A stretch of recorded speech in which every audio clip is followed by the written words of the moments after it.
On a beautiful September 6th, it's the season opener for the Dort Defender football team.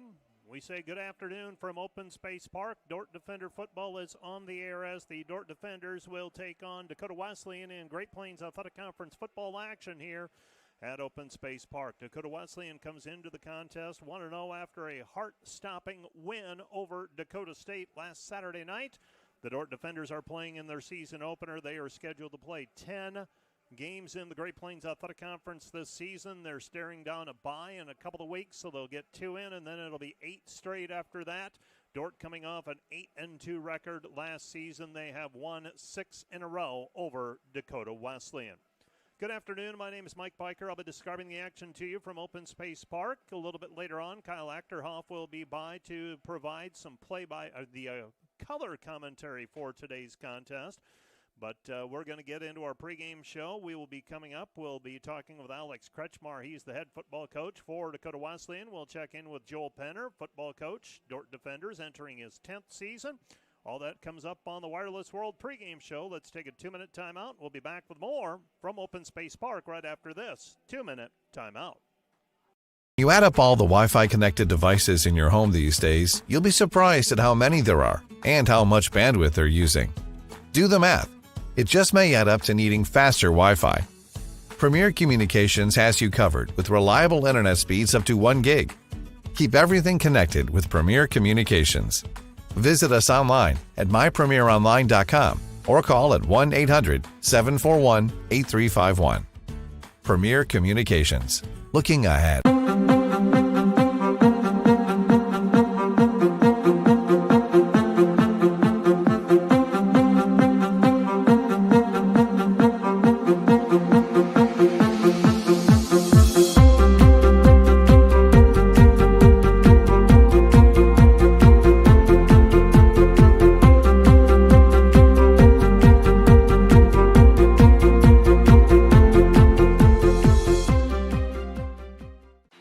How can I join Defender Forever? It's easy. Go to dort.edu/forever and sign up. You'll not only stay connected with the Dort community, but also support the future of Defender Nation. Start Forever now. Once you sign up, you will receive exclusive perks, brand new gear, event access, and the latest Dort news.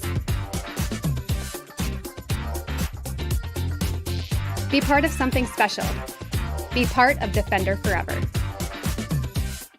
Find a project that applies to your local context, that helps you as a teacher in your classroom, and do a deep dive on it. Like, we're always trying to be like, what does this have to do with the place in which you serve?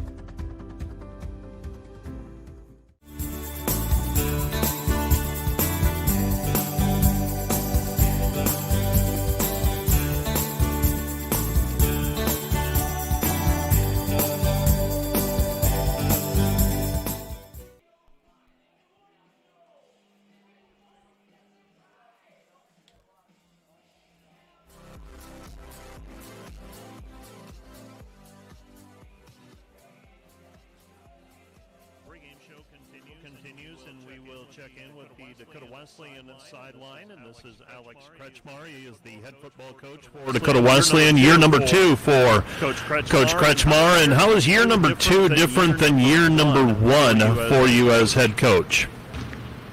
I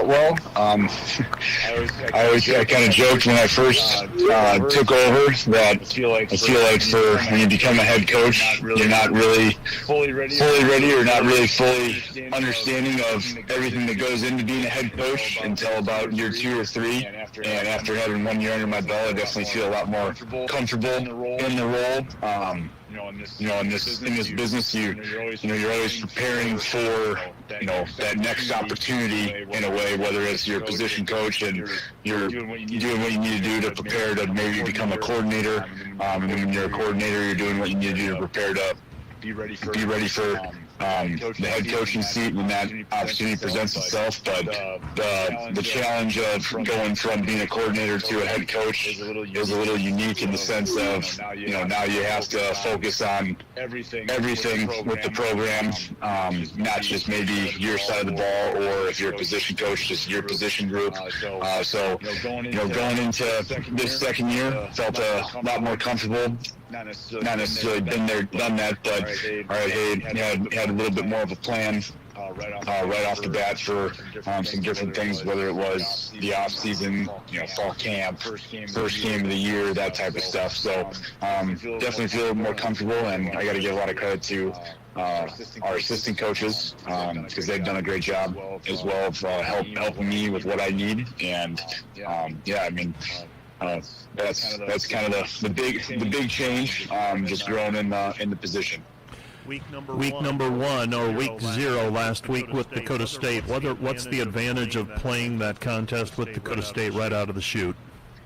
It's the advantage is that you kind of get the first game jitters out of the way, maybe some of the operational mistakes of the first game, kind of get out of the way, as opposed to the second game of the year.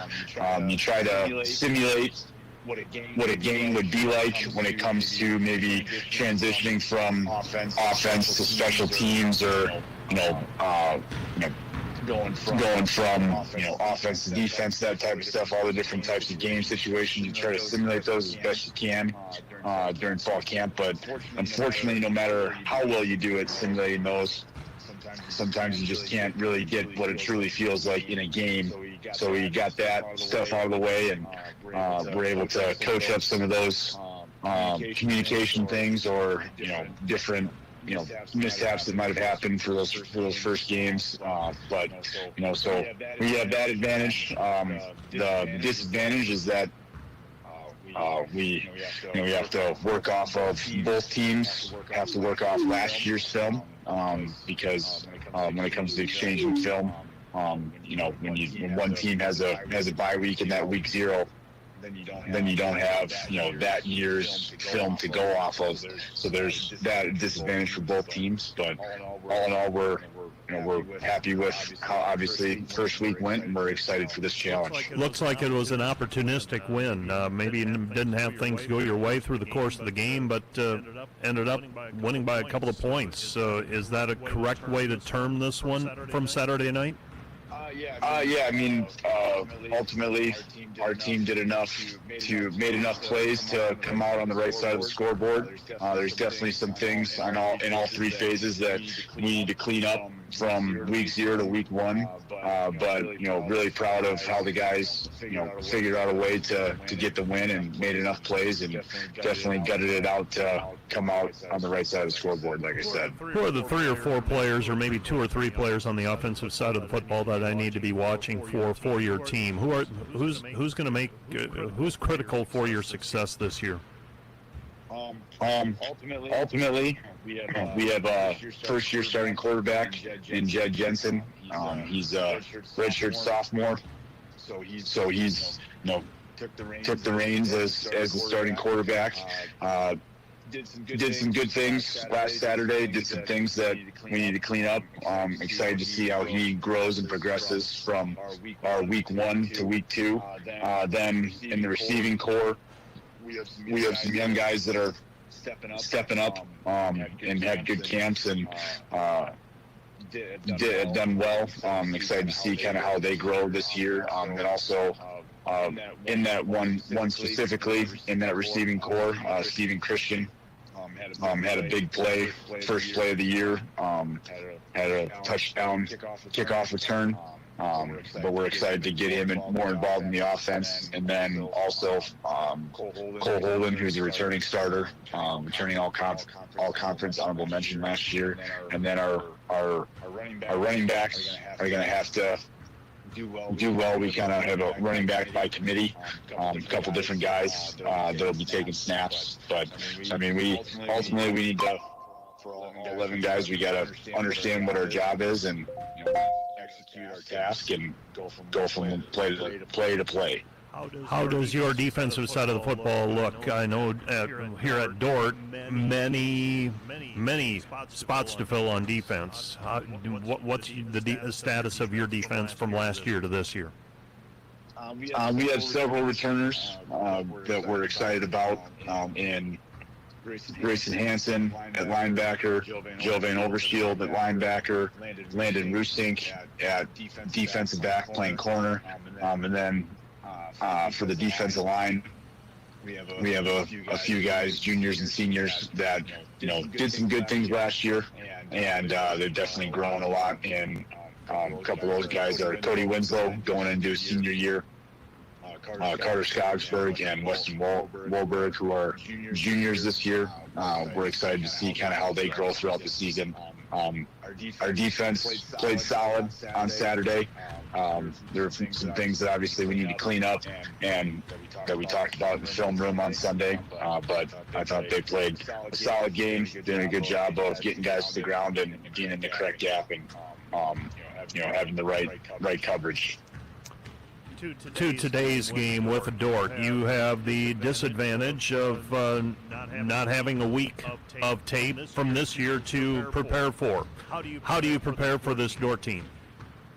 Well, I mean, Dort, obviously they have new guys on both offense and defense, mainly on the defensive side. But some of those guys that are now starters played significant snaps for them last year.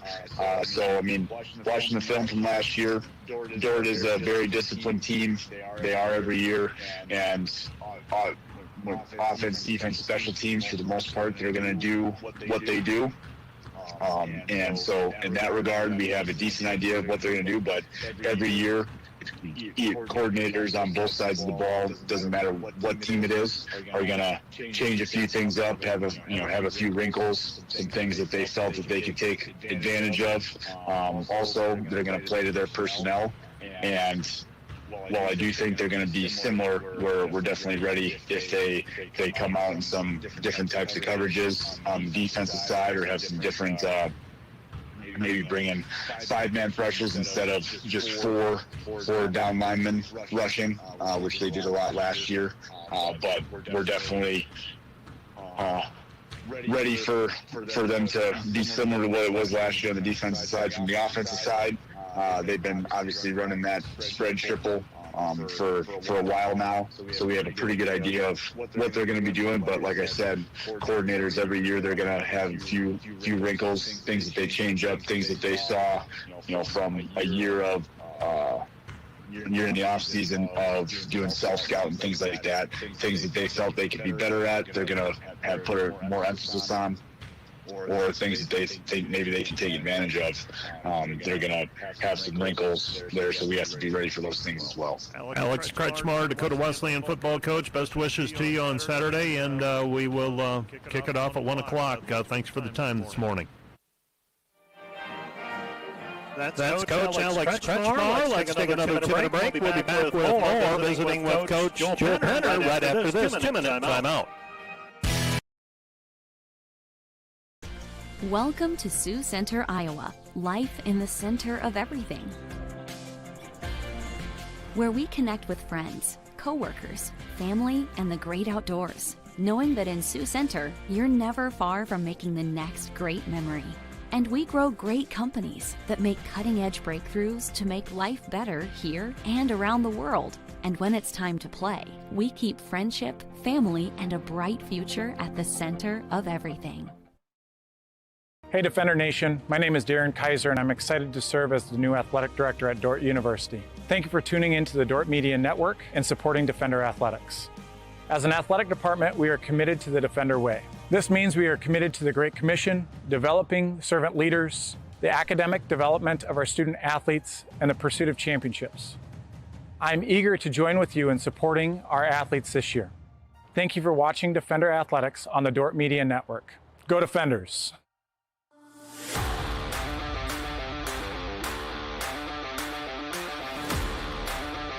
To Piper up the middle. Piper still on his feet. Touchdown Defender.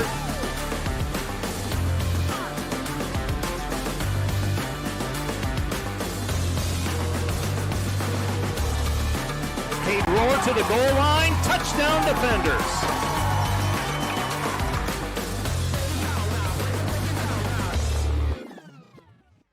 Homegrown. Community. Family. Innovators. Growth. Faith. Legacy. We are dedicated to egg.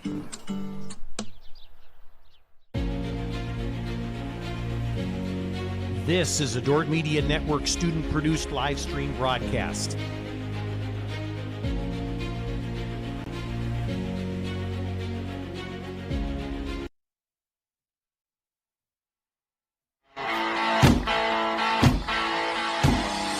Pregame show continues. We have talked with the Dakota Wesleyan head football coach Alex Kretchar already. We are going to visit now with Joel Penner. He is the head football coach of the Dort Defenders, and heading into, what year is it? 8? Oh boy, I'm losing count. It's 10, Mike. 10. Yep.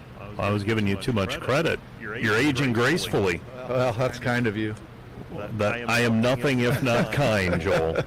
So, season opener. This one feel different than other season opener? Do they all feel different? Do you get the same jitters? What's the season opener feel like for the head football coach? Yeah, they're probably, different each year. I think some of it is opponent, some of it is home or away. I don't know. Some of it is the team you have, expectations. I think this year the theme is, can we play already? It just feels like it's been a great training camp, but it feels like it's time to go, and there's an excitement, there's an eagerness and a hunger for our guys, and you're going to see a very spirited group of guys that finally get to finish a tackle and tackle a quarterback, all those things you can't do in training camp. So I don't know, it's a dangerous thing to ask and say most or something like that, but what are you excited to see? What is it about this team that you're excited to see and you want to see on Saturday? I noticed about this team in spring ball, and I don't know if it was our quarterback battle that we had or all the new starters on defense, that there was a highly competitive, hungry kind of a spirit with this team. And I noticed that in the spring. I think what I'm most excited about is just seeing that play out, this season. We have 10 new starters on defense.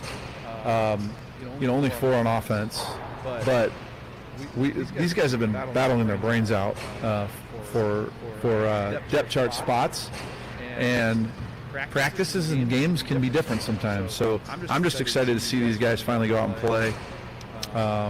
They've put in a lot of work. We've got, just give you an example, a guy like Isaac Kakmarinsky. He's a junior and he hasn't played a ton. I mean, he's played some, but spots. Yep. There's a lot of third, some fourth-year players who are getting their first opportunity in our program, and on one hand, that's really good because we've had great depth, and we've been able to play upperclassmen. On the other hand, there's some learning that's going to need to take place with our team. I think this year is going to be a season where we just have to keep getting better each week as our experience grows. You told me last spring, you said, we're going to have a competition for quarterback. And you started that in the spring. You took that, you take whatever you do from spring away. Now you enter the fall and you name a starter. You have settled on Noah as your starter, according to your depth chart. What does Noah do that makes him the starter? Well, this quarterback battle was somewhat unique to any that I've had experienced in my career, in that is tough to call. Tough to call because I have 2 guys who can do the job really, really well, and so that's why we did not make it hastily. We used all of winter, all of spring, all of summer, even half of training camp to come to a decision. Specifically with Noah, I think his strengths are he's an offensive coordinator brain. He's thinking like Coach Jungling.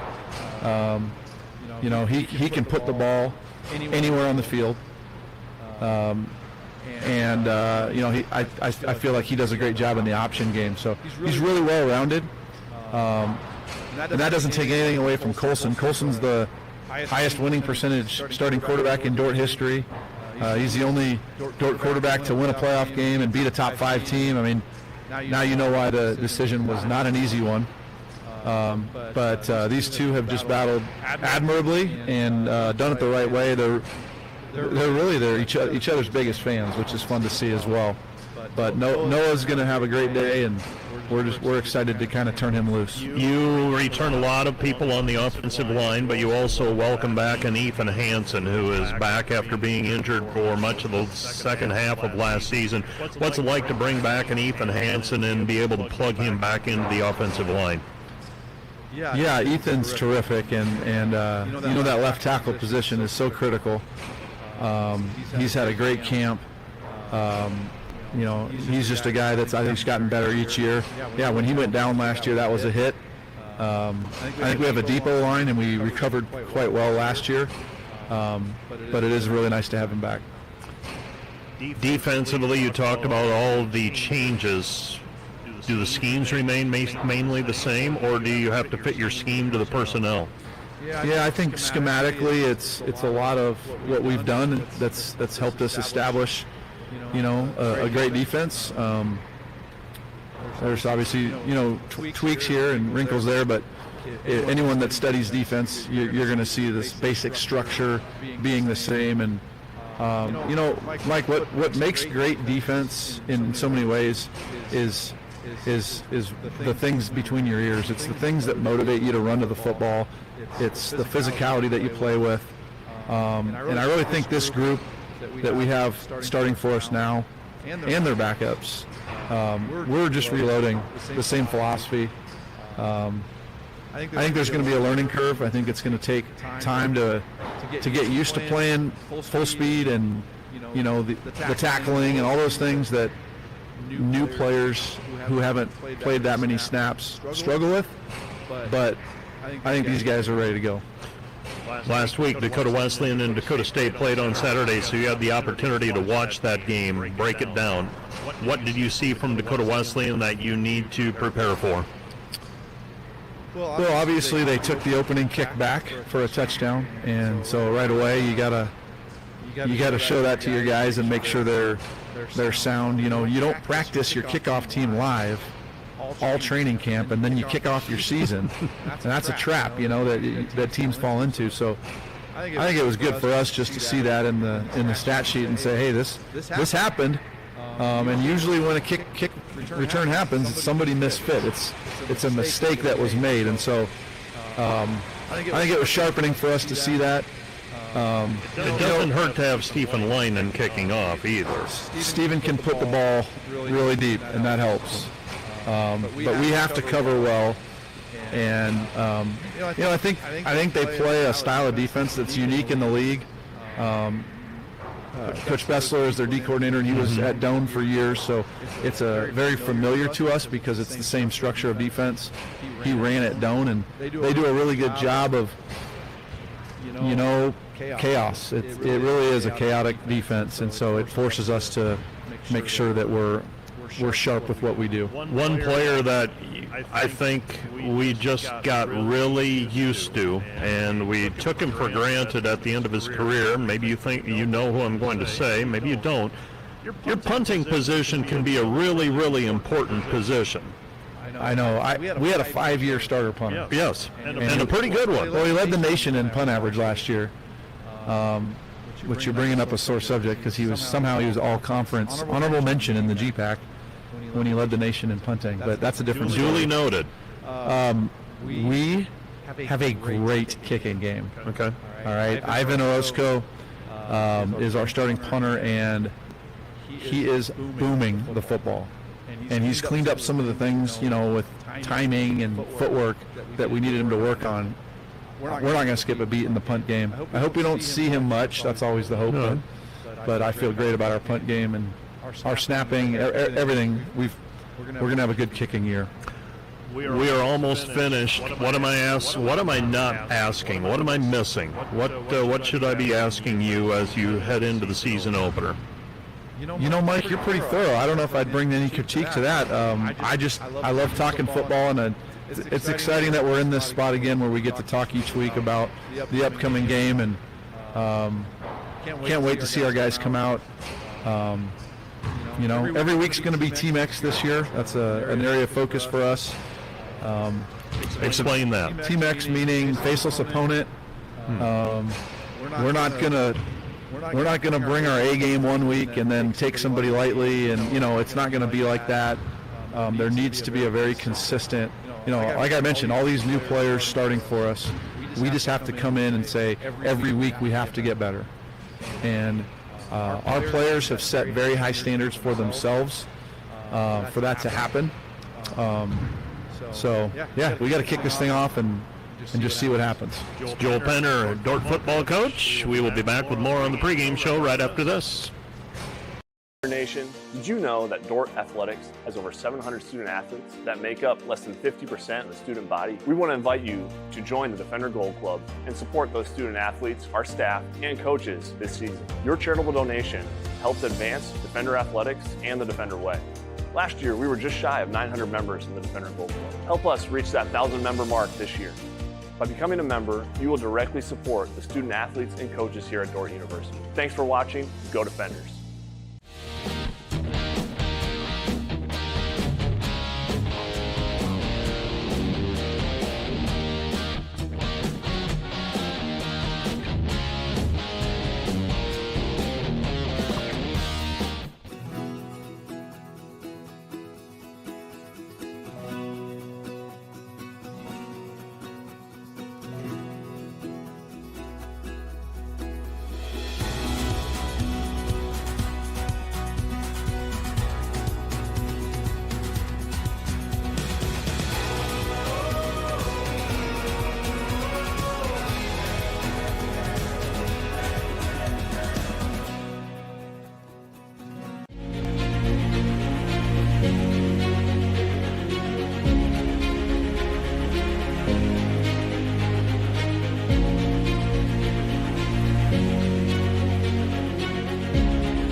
Welcome back to Open Space Park. We have taken care of the national anthem. We've taken care of the pregame show, and we are having the opening on the coin toss to determine who will be kicking off, and it appears that waiting with eager anticipation for Josh Junker to give us the indication. I missed no it. Signal. He didn't give a signal. And we're off to a good start. Anyhow, that voice you just heard is Kyle Achterhoff. He's going to provide the color commentary, and doesn't seem that long ago we were here on a brisk November day wrapping things up. And somehow in the meantime, 9 or 10 months have gone by, and here we are ready to play some football again. Yeah, and it's about time to get it started. I know, talking to Coach Penner and some of the players, they're just anxious to get the season started. Hit somebody in a different colored jersey, and get this season on a roll. The Dort Defenders coming off an 8-2 season. Dakota Wesleyan played their season opener last week. Is that an advantage to get one out of the way? I think most coaches would say that the biggest week of improvement is between week 1 and week 2. I think the advantage that Dakota Wesleyan has today is having that game under their belt and kind of having to have had to adjust to game speed is an advantage. But I also know the Dort football team, even though they don't do a lot of live contact, they practice at full speed. So hopefully that's not too much of an advantage for Dakota Wesleyan today. And Dakota Wesleyan had to hang on by their fingernails to that one last week, taking on Dakota State. Dakota State, for all intents and purposes, should have won that game the way it appeared, especially at the end, missing what it ended up being about an 18-yard field goal attempt to win it in the closing moment. Missed it, and Dakota Wesleyan squeaked out with one that they probably shouldn't have won. Yeah, statistically, Dakota State was a better football team last week, but, the only stat that really matters is the score at the end of the ball game, and whether they deserved it or not, they have a win under their belt. Danny Karsrud will be kicking off for Dakota Wesleyan as the Dort Defenders and Dakota Wesleyan Tigers will be kicking off. The Dort Defenders return man got Preston McCoy, and McCoy's going to take it at the 11-yard line. He's out to the 15, to the 20, to the 25, straight up the middle to the 30, and he is brought down at the 31-yard line. And that is where the Dort Defenders will begin. And Preston McCoy, one of those guys that has continued to bide his time. He's provided depth at running back. He'll play some important snaps before the season is over. Also a very experienced return man, one of several returners on the offensive side of the football for the Dort Defenders. Yeah, with the return game, we have two really good returners back there deep on kick returns, and Valverde on the punt returns. They can create a lot of excitement. Noah Strickfadden is the quarterback, and he turns, fakes the handoff. He's going to sling it out to the right side. Pass is complete to Elliott Beal, so picks out Beal on the far side. That's a 10-yard pickup on the play and a first down for the Dort Defenders. Yeah, and I talked to Coach Penner this week, and just asked him about who to watch, who's going to be that guy that can really make a difference. And one name he mentioned was Beal, and so you'll see him targeted quite often today. The Dort Defenders quickly up to the line of scrimmage. Noah Strickfadden, man in motion out of the backfield is Dickerson, and the pass is incomplete and maybe a little bit high for Dickerson. Felt the defense coming on. Pass falls incomplete. It will be second down and 10. Second and 10 for the Defenders at their own 41-yard line. So Daniel Dickerson, they tried to flare him out that time. Cleared things out on the near side. Now lining up in the slot is Elliott Beal. They're going to move the receivers around a little bit too, from what I understand. Handoff to Dickerson up the middle and east to midfield. He's going to go 50, 45, 40 and dragged down at the 36-yard line. So Daniel Dickerson bounces it out, picks up a first down for the Defenders, and Dort in business in Dakota Wesleyan territory, and that could be a concern for Dakota Wesleyan this afternoon. Gave up a fair number of yards on the ground to Dakota State last week. Yeah, and the Dort offensive scheme with the option game is really dangerous because you have to pick your poison, and Dakota Wesleyan guessed wrong there. Strickfadden's going to take a shot down the sideline, and the pass is complete and just led Elliott Beal a little bit too far to the sideline. He makes the catch inside the 10 down to the 9-yard line. Another completion. Would have been 6 if you could have brought it down just a little bit. Yeah, if the pass would have been a little bit more on target, that would have been a walk-in touchdown. But the main thing is just to get the completion and get positive yards. And now inside the 10, looking to get on the board with 6. Saw Colson Queering sneak onto the field a moment ago as well. Now he's back out. Strickfadden's going to run option. Pitches over to Dickerson. Dickerson to the 10 and tripped up, and I think the turf monster got him over there. Yep. They didn't mow the turf good enough and caught him because I think he had some really good perimeter blocking out there. The receivers were doing a great job. He had one guy that he had to beat to the edge, and he'd have walked in. Sometimes you get almost too anxious to get in the end zone. Second down and goal to go inside the 10. Dort cannot pick up a first down without getting into the end zone. We see Brendan Piper on the field. He's going to line up at tailback. For Strickfadden, he's got Dickerson to his right, fakes the handoff to Piper, and pass is incomplete. Intended that time for Ben Flora, and that brings up third down and goal to go now at the 9-yard line. Let's see if the Defenders can get to within striking distance, and love to punch it in here on third down. Got Stephen Leinen waiting in the wings if they need to kick a field goal. Like to just get points out of this first possession, nothing else. Exactly. Third down and goal to go for the Defenders. That offensive line, Joel Akers, he's going to be our senior interview at halftime. Man in motion is Valverde. And they hand it off to Dickerson, and Dickerson brought down back at the line of scrimmage. Nothing doing that time, and Dort doesn't hesitate. They're going to send Stephen Leinen onto the field to kick the field goal.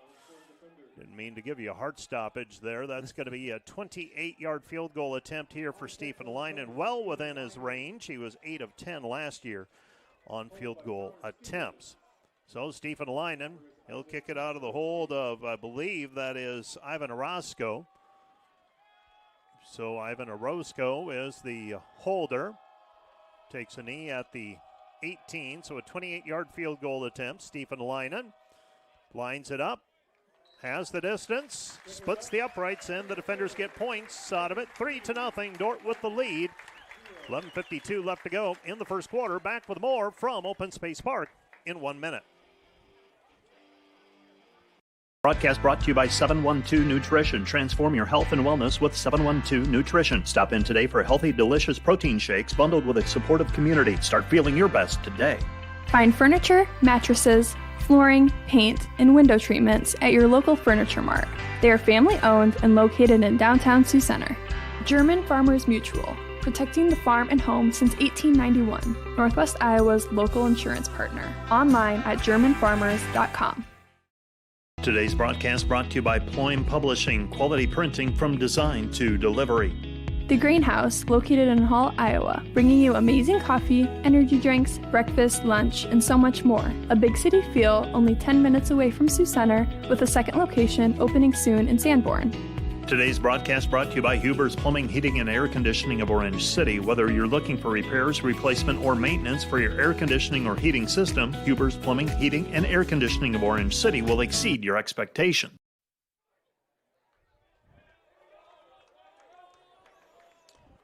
The Dort defenders get on the board first. They lead 3-0, and they'll be kicking off. Stephen Leinen will be kicking off, and back to return is Steve Christian for Dakota Wesleyan. He returned 195 yards last week against Dakota State.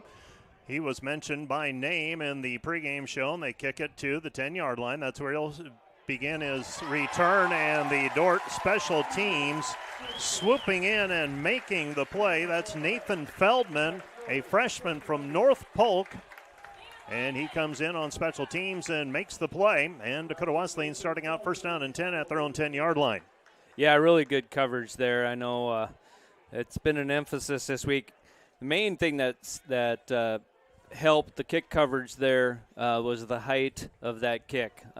Gave our coverage guys plenty of time to get down the field and make a play inside the 20 is always your goal, and this is close to the 10. Jed Johnson is in at quarterback, has Landon Iverson to his left, passes over to Iverson, and it's knocked down at the line of scrimmage by Zach Queering. It'll be second down and 10. Now, for defense, we saw many of these players in what I would say spot action last year. Played some big snaps, obviously, as the season rolls along, but this is almost a complete turnover in terms of men that you will see on every down. Right. A lot of new faces on the field, but like you mentioned, good experience. Just guys that now have to step up and play more snaps each game. Jensen swings it out to the near side to DeBleek. DeBleek is brought down, short gain on the play, picks up 3. I believe that's Thomas Walder over there on the tackle, and that's going to be third down. Also there, Traven Hound was coming up hard from the safety position. It's going to be third down and 7. So third down and 7. Clock continuing to roll. 11:23 left to play in the first quarter. Dort leading 3-0. One thing Dakota Wesleyan really had a hard time doing last week, Mike, was protecting the quarterback. And you've seen 2 pass plays, the ball out really quick, so it's going to be important for the defensive linemen to get their hands up like they did on the first play. Johnson sends a man in motion. Johnson back to pass. Pass over the middle is on the turf, incomplete, intended for Cole Holden. And I believe Isaac Kakmarinsky was in the neighborhood along with Josh Henderson, new face for the defenders, and it'll be fourth down. And Dakota Wesleyan is forced to punt, and they'll be punting from their own 14-yard line.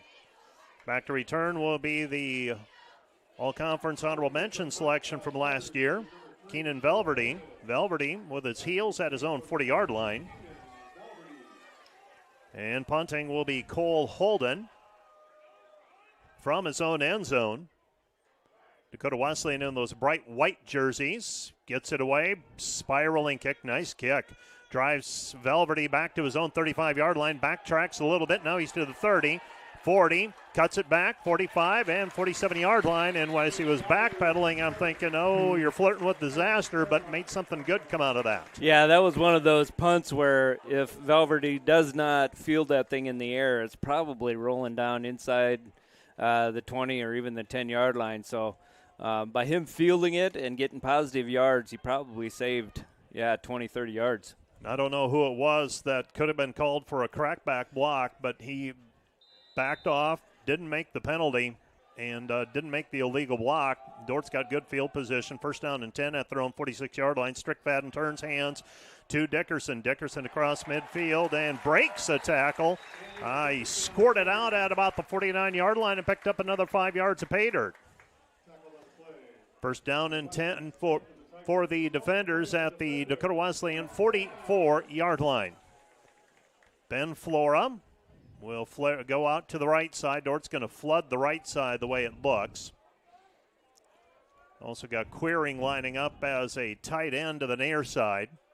Two running backs with Strickfaden. Back to passes. Strickfaden has time, throws, and it's complete. And that was the tight end sneaking off of the sideline, or off of the end of the line, end of the offensive line, and that's Queering who makes the grab for another first down as he rambles down inside the 30, and Colson Queering all the way down to the 15-yard line. Yeah, play was really set up well.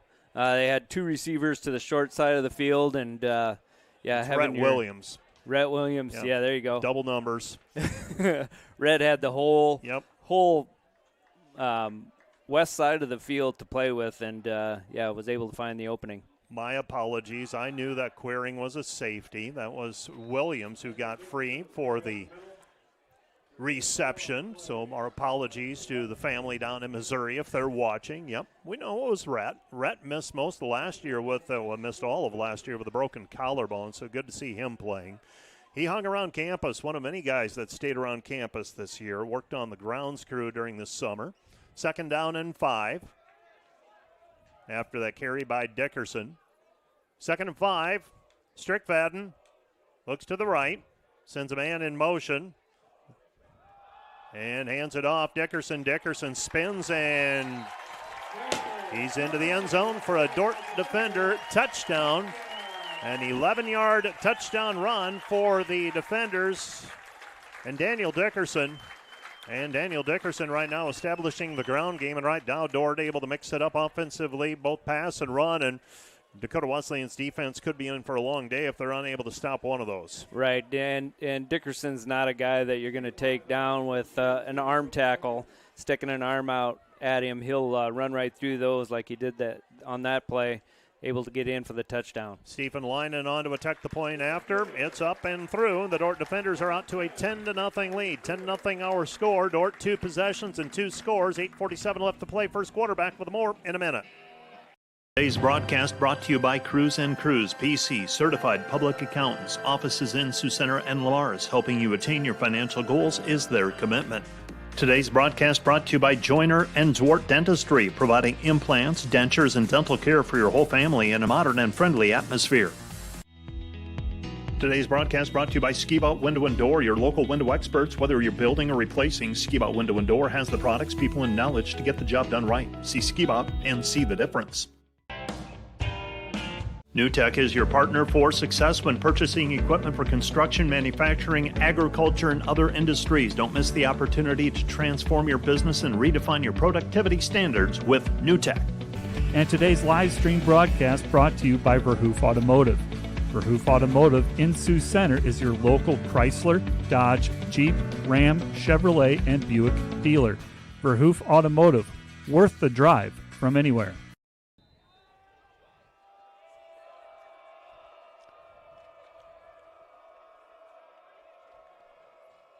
Stephen Linen kicking off. Dort leading 10-0. High end over end kick.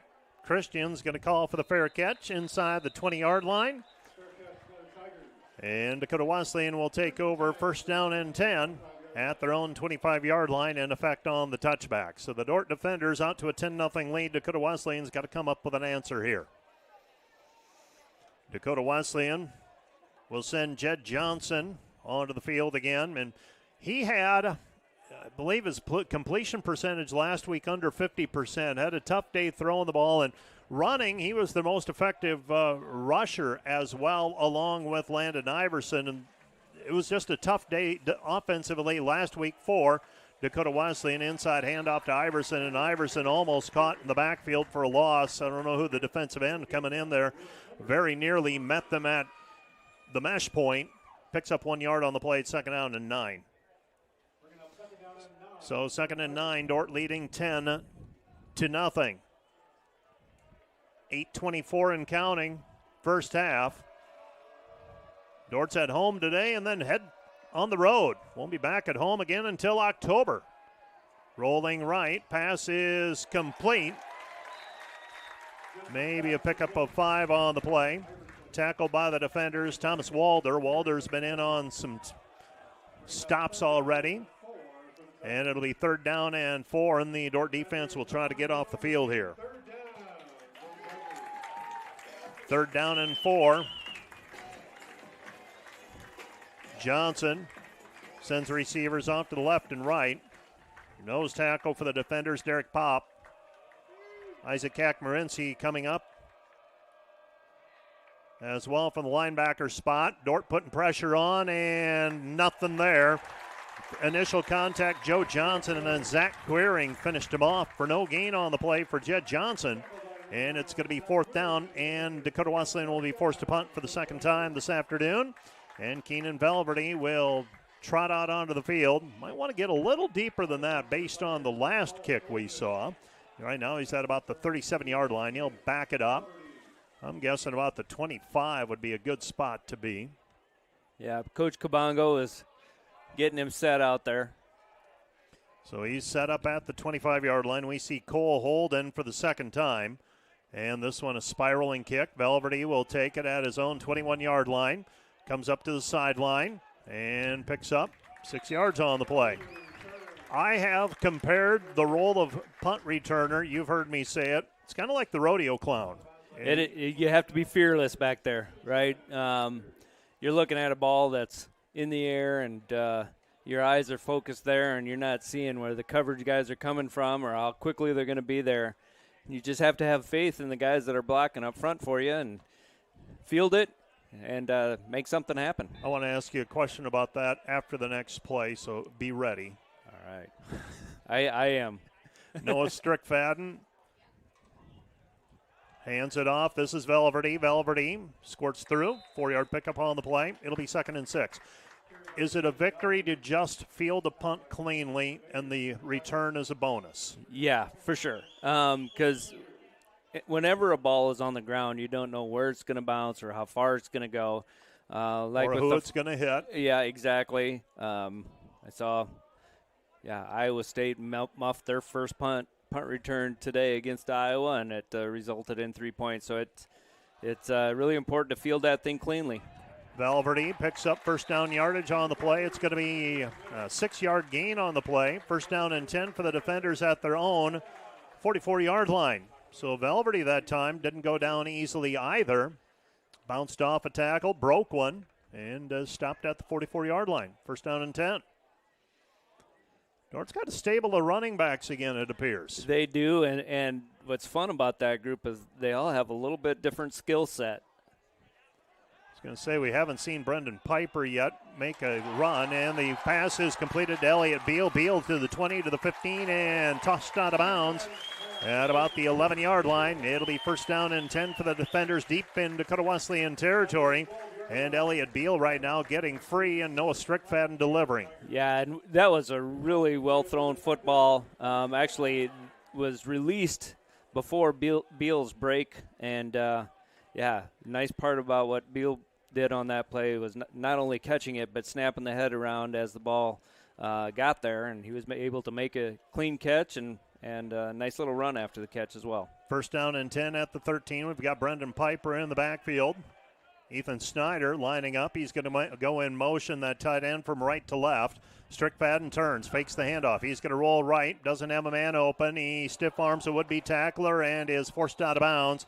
Gets back to the line of scrimmage, maybe picked up a yard on the play. It's going to be second down and 9. Couldn't quite get to the edge once he began to scramble, but got back to the line of scrimmage and was able to fend off one would-be tackler to get back to the line of scrimmage. Yeah, Dort runs so much of the run-pass option type plays, and that was probably one that Noah will see on film. Probably should have been a give. We know he likes to sling it around, but anticipated a little bit too quickly, thinking he had a receiver open, but had to tuck it and run.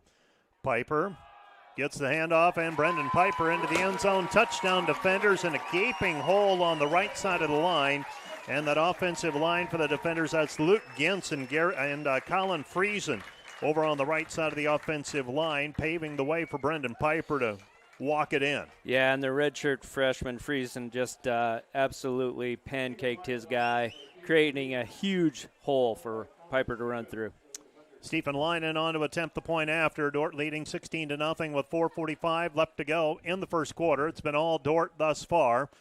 Leinen, second point after try. This one's up and splits the uprights, and the Dort defenders lead it 17-0. 4:45 left to go. First quarter. Back with more from Open Space Park in a minute.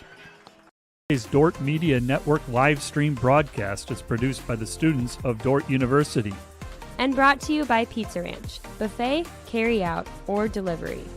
Today's broadcast is sponsored by Northside Body Shop. When you expect the very best in the repair of your vehicle, call Northside Body Shop Limited today. Serving the Sioux Center area since 1955. 712-722-2313.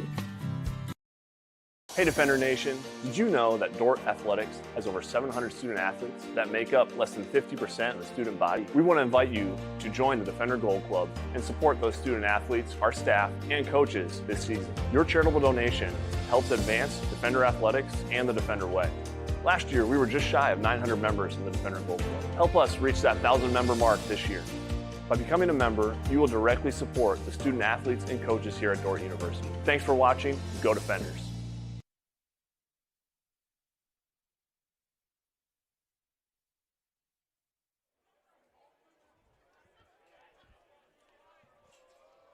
Been all defenders so far, 17-0. The defenders, 3 possessions, 3 scores, and now Stephen Leinen puts one into the end zone, and it'll be a touchback for Dakota Wesleyan. And looking at the early numbers so far, Kyle, 8 first downs for the defenders, 58 yards on the ground, 123 passing, not quite 200 yards of offense in the first quarter, but pretty close, and other than settling for a field goal on that first possession, they've had their way at this point. Yeah, a nice mix of run and pass, and being effective with both. First down and 10 for Dakota Wesleyan. Johnson sends a man in motion. Christian is the man in motion. We've got a flag on the play, and they'll blow it dead, and this is going to be against the offense. Play clock wind down, or did we have movement? Yeah, I think they had one of the receivers got a little early start. That one will drive a coach crazy because you're thinking it's a run play. There's no reason to leave early. He's going to block, coach. Right. He's going to block. He was anxious to get out there and get his block. Those receivers all love to block so much. Yeah, right. We sometimes paint with too broad a brush. Jed Jensen hands it off on 1st and 15, and not much there. And I believe that was Derek Pop plugging things up there for a 4-yard pickup on the play. Brings up 2nd and 11, and that's where I think it would just drive me crazy, is the fact that, okay, you did get a 4-yard gain, but you're still behind the sticks. Exactly. Yeah, penalties, especially those, it's not I wouldn't consider an aggressive penalty. It's just kind of a mental mistake that puts you behind the sticks. Jed Jensen swings it out to the near side. Cole Holden. Holden has a blocker, and then a slew of Dort tacklers. And ball's they loose. say the football is out. Was he down, and who's got the football? Right in front of the Dort bench. I think they're giving it back to Dakota Wesleyan. Yep, third down. And that was about at point of contact. Might have actually picked up another yard or two on the fumble, but it's going to be third down now and 3 as the ball squirts free. Couldn't make out who jarred it free over in front of the Dort bench. Just a lot of charcoal gray jerseys over there. It's going to be third down and 3 at the 32-yard line. Yeah, Dakota Wesleyan had some numbers out front. Really a good job by the Dort defense to swarm to the ball, cause a fumble, and, had a chance to get that thing. Weinberg and Pop are the defensive tackles for Dort. It's third down. Back to pass, and Jensen's going to run for it, and he picks up the first down, but he's going to pay a price as well at the 39-yard line. Isaac Kakmarinsky makes the stop. First down and 10 for Dakota Wesleyan now at their own 39-yard line. 3.5 left to go in the first quarter. Dort leading 17-0. Yeah, both defensive tackles took outside pass rush moves and really created a nice seam for quarterback to go straight upfield. Buckles and Pop are now the defensive tackles. Defensive end on the near side is Zach Queering. I believe that's Jamin Sturr over on the far side, the defensive end. Jensen back to pass, gets it out quick, and short-armed it over towards Christian. And the pass falls incomplete. It'll be second down and 10. Second and 10. You've been keeping an eye on that Iowa State-Iowa game. What's the status of that? Well, it was 13-10 at the half. Okay. Yeah, about midway through the third quarter. We'll check Same score. Okay, we'll check in with some scores from the conference as well, as there is a 5-game slate on the conference schedule today. Jensen gets a snap, hands it off, and not much running room there. Maybe a gain of 3 on the play. It's going to be third down. Third down, that was Lane Darrow on the carry. So third down and 7 at their own 41-yard line. The line to gain is the 48. It'll be third down and 7. The defenders trying to get off of the field on defense. Jensen, right-handed quarterback, first-year starter. Third and 7. And back to pass, Jensen. Jensen gets the pass out, and the pass is complete. Where's the forward progress? They're not going to be very generous, it appears to me. They're going to mark him down a yard short of the first down at the 43-yard line. It'll be fourth down and 1, and decision time for Dakota Wesleyan, trailing 17-0. And it looks like the decision has been made. They're going to punt. Yeah, that was a tough one. The receiver was coming back to the ball to make sure he secured the catch, but in doing so, he probably gave up the first down. From where I'm standing, it almost looked like he had it. He was really close. I mean, they did not give him – they were not generous on the spot whatsoever.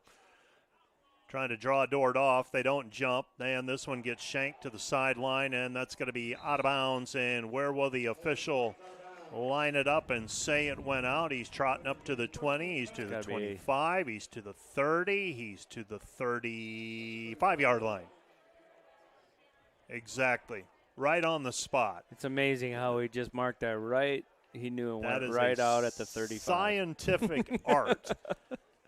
That side judge has to say, okay, where did that ball go out of bounds on the fly? And he says the 35-yard line. And we'll take it. I was going to say, that's not bad. First down and 10. Noah Strickfaden sends a man in motion. That's Ben Flora. And Daniel Dickerson picks up 3 yards on the play.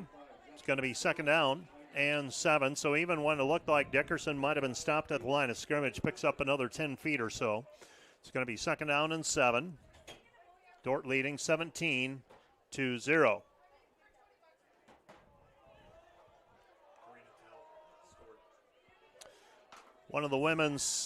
One other game in the books. That's women's soccer today. Defenders went down to, I believe it's Marshall, Missouri. Missouri Valley. That's a trip. You've been there.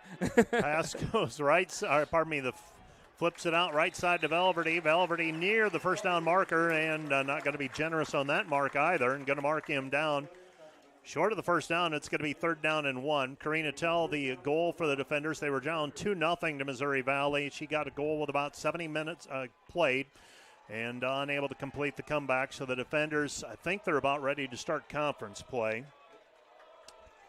So they have been tuned up. They have gotten tuned up in non-conference play. I think they really amped up their schedule this year in women's soccer, and I think they're well prepared for what could be a very challenging Great Plains Athletic Conference women's soccer season. 3rd down and 1 for the defenders. Strickfaden turns and hands, gives to Daniel Dickerson, and you don't want to think too much in those situations. Just give the ball to Dickerson, follow the left side of the line, and that's a first down for the defenders. Left tackle is Ethan Hansen. Left guard is Ethan Hoyer. That's pretty solid. That's a very good offensive line to run by and behind, and that's going to be the end of the first quarter. Dort leads 17-0. Let's take a 1-minute break. We'll be back with the second quarter of play right after this. Welcome to Sioux Center, Iowa. Life in the center of everything. Where we connect with friends, coworkers, family, and the great outdoors. Knowing that in Sioux Center, you're never far from making the next great memory.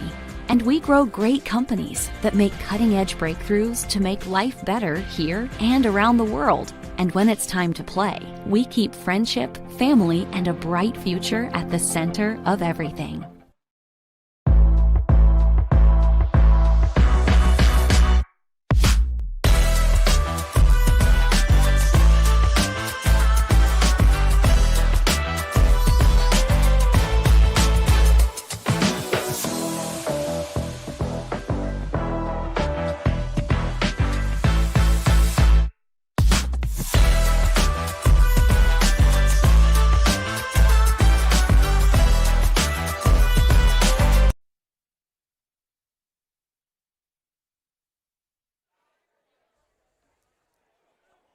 $17-0, Dort leading. First down and 10 for the defenders at the 48-yard line after they picked up the first down moments ago on a Daniel Dickerson carry. Daniel really became the feature back last season after injuries. Pass is incomplete, intended. I believe that's Fritz.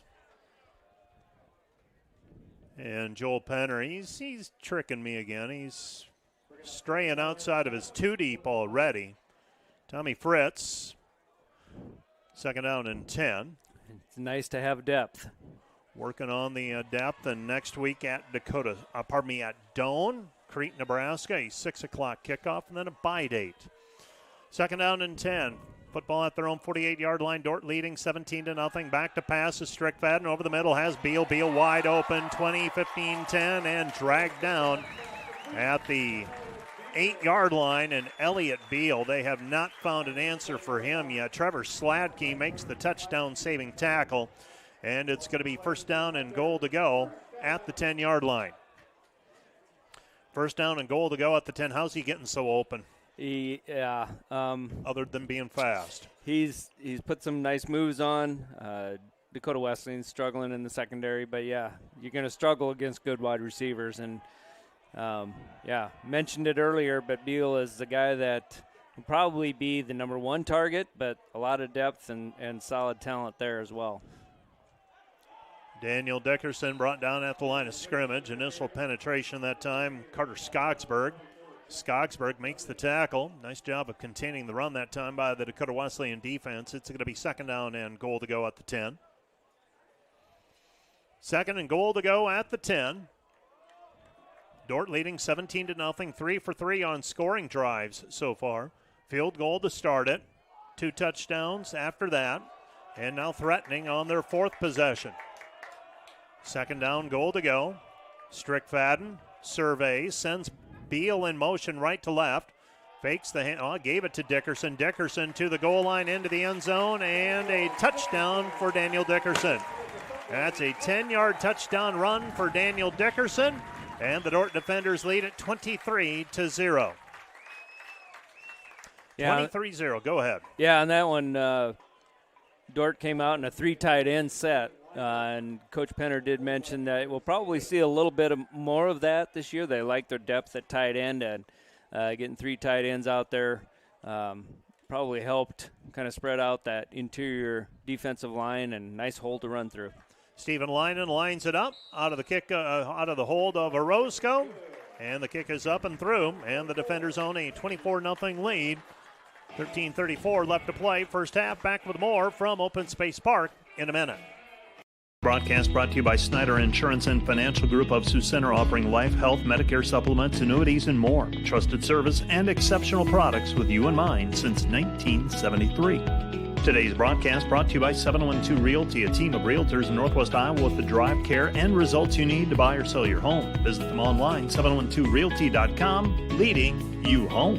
This broadcast brought to you by the Ullman Funeral Homes, Chad Ullman, Lori Ewell, and Taylor Van Witchell, providing professional attention to every detail. Hi, this is Alex with Outdoor Elements. We've been the region's premier landscape company for over 15 years. With our own in-house landscape designer, we create extraordinary outdoor spaces where you will make memories with family and friends. We do all types of landscaping, and we're the region's only certified pool professionals. We specialize in saltwater pools, which are easy to maintain and gentle on your skin. Check out our website at OutdoorElementsInc.com. We make your landscape as beautiful as your home. When you want the best, contact us at 712-476-5299 or email us at info@OutdoorElementsInc.com. Linen, end over end kick. Fair catch called for, and that's driven into the end zone, and that is where Dakota Wesleyan will begin first down and 10 at their own 25-yard line. Did you have it as a coach where you'd see somebody in a uniform, a number, and you flash back to somebody who wore the number before? Did that ever happen to you? Oh, yeah. It just happened now with that run by Daniel Dickerson, 25, and Carter Skibout wore 25 as well. Very similar type runner. Carter not quite the bulk that Daniel had, but it was just like he wore 25 as well, and very similar type run. Yeah, they're downhill kind of guys. First down and 10 for Dakota Wesleyan, starting out at their own 25-yard line. Picks up a couple on the play. It's going to be second down and 8 for Dakota Wesleyan. And Dakota Wesleyan trailing 24-0. They need to sustain a drive here. Time of possession has not been good for them so far today. Second down and 8. The Dort defense has allowed one first down up to this point. And Jensen there, nothing doing. Wyenberg there. I believe he also had a pop. And creeping up as well, Josh Henderson, the linebacker. It's going to be third down and 7. Third and 7. Nowhere to run for Jed Jensen that time. It's going to be third down and long. So third down and long. Dakota Wesleyan from their own 28-yard line. They need the 35 for a first down. Empty out the backfield. DeBleek is in motion, lines up left side, back to pass to Jensen. Jensen under pressure. He's going to bounce it outside, looking. Still under pressure, and he's going to throw it away. So Jensen thought maybe he would scramble free and get a little time, and the pressure just kept coming, and he unloads to the sideline. Brings up fourth down, and Wesleyan is forced to punt. So Wesleyan will punt with Cole Holden. Back to return again is Velverty at his own 30-yard line. 12:14 left to go in the first half. Dort leading 24-0. So it's been all defenders thus far. So line of scrimmage is the 28. Velverty, and this one gets caught up in the jet stream, and that's going to take a bounce about at midfield, and that'll end up being about a 17-yard punt when all is said and done. And the defenders will take over first down and 10 at midfield as the kick goes out of bounds. A little bit too much hang time up into the wind that time. That thing went straight up in the air. The Dort Wesleyan, Dakota Wesleyan punter has a decent average. I think he was right at about 30, 35, but not a lot of consistency. He's had some real boomers, and then he's had some that, last two have been pretty short. Strickfaden hands it off. Dickerson Brought down after an 8-yard gain on the play. It's going to be 2nd down and 2. The defenders in control of this one so far. 11:55 left to go in the first half. The defenders 4 of 4 on their scoring, on their drives so far. Rhett Williams lines up to the near side. He's in the slot, sends him in motion. Fake the handoff. Strickfaden looks, and the pass is complete to Valverde. Valverde into the end zone. Touchdown, defenders. A 42-yard pass and catch from Strickfaden to Valverde. And the Dort defenders have a 30-0 lead with 11:28 left to play in the first half.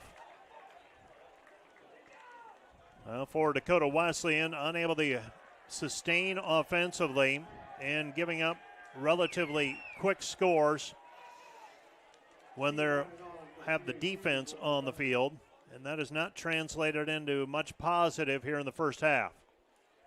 Stephen Leinen out of the kick of Orozco, out of the hold of Orozco, I should say. Snap is down, kick is up, and Stephen Leinen splits the uprights, and the defenders lead it 31-0. 31-0 our score. 11:28 left to play in the first half. Back with more in a minute.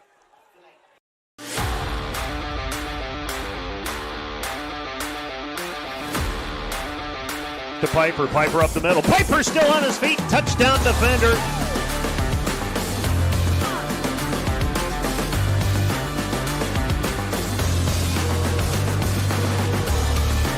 Cade Rohr to the goal line. Touchdown, defenders.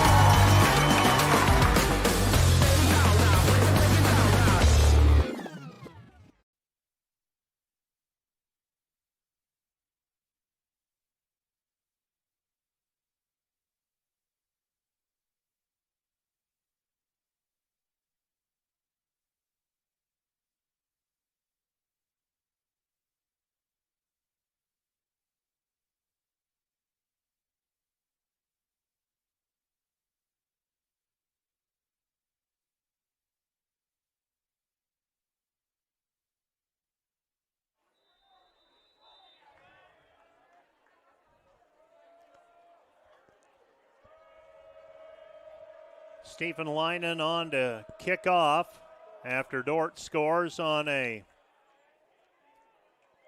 41-yard pass from Strickfaden to Valverde. And the defenders kick it into the end zone. That'll be a touchback. First down and 10 for Dakota Wesleyan at their own 25-yard line. Thus far, Dort already with 296 yards of total offense, 207 in the air, 89 rushing. Wesleyan has been limited to 17 yards on the ground and 22 yards passing. Jed Jensen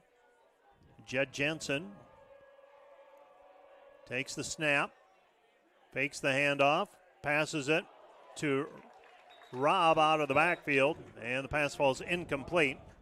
It'll be 2nd down and 10. 2nd down and 10. Might have had room to pick up a little bit of ground. Cornerback and linebacker were flowing over to it pretty nicely. Clock stops on the incomplete pass. 11:24 left to go in the first half. The incomplete passes have not helped the situation either for Dakota Wesleyan. Clock stops, obviously, and prolonging the first half just a bit. Back to pass.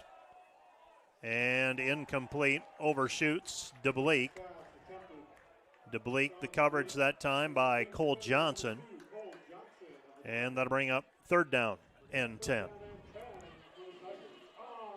Yeah, and right now, the Dakota Wesleyan receivers are not helping Jensen. Really, both of the last 2 pass plays were catchable footballs. And yeah, it just helps your whole mentality when you start completing some passes and getting some positive plays, and now they're sitting at 3rd and 10. 31-0 Dort leading. Back to pass. Jensen hit as he throws it. Pass falls incomplete. It'll be 4th down. Ethan Mills scoops it up, but they ruled that his arm was going forward. Incomplete pass, and it's 4th down. And Dakota Wesleyan trying to set up a screen pass there, and I think the back kind of got caught up with his offensive lineman and wasn't giving his quarterback a great target to throw to. And with the pressure that was coming because of the screen pass, just wasn't able to get a good delivery to the receiver. Valverde is back at his own 32-yard line of scrimmage is the 25. And a kick towards the sideline, and that's going to take a Dort bounce at the 42-yard line. It'll be first down and 10 for the defenders at their own 43 when we pick up play. 11:04 left to go in the first half. Dort leading 31-0. So 31-0 our score. We'll check in with some GPAC scores as we have time here through the remainder of the first half, and if nothing else, we will get to them in their entirety in the second half or at halftime. Dort women's soccer lost earlier today to Missouri Valley 2-1. Back to pass Strickfadden. Strickfadden scrambling, and he's going to slide down after a short gain on the play. Picks up 2. Looks like the umpire took the I think he's hurt there, Mike. Yeah, he got knocked down. Trainer will come out, and I don't know if he got caught on the blind side by somebody running to the football. He's shaken up. He's sitting up. Chris Fagerness, the Dort athletic trainer, will come out and check on him.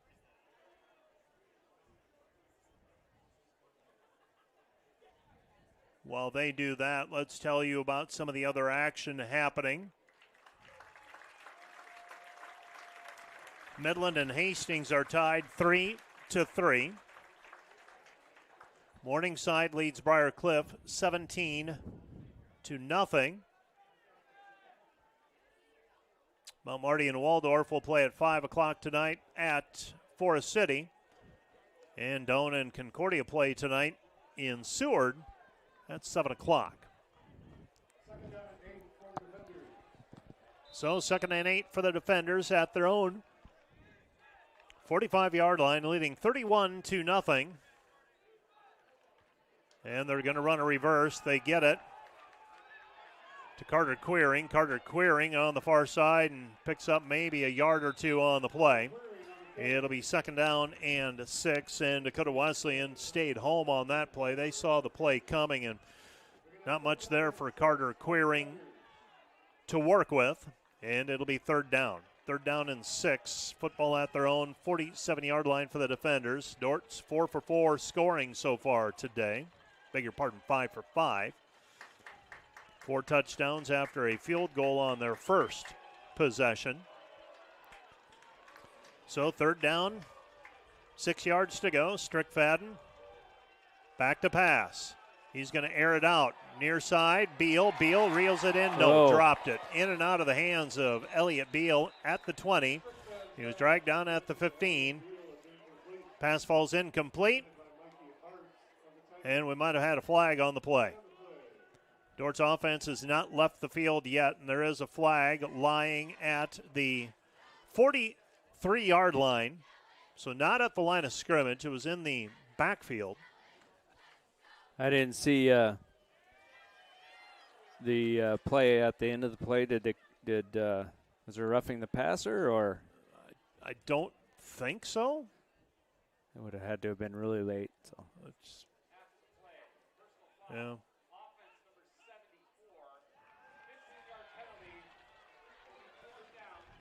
He blocked too aggressively. So Ethan Hansen is called for a 15-yard penalty. So that's going to push it back to the 32-yard line. And Dort, for the first time today, will see Ivan Orozco to punt.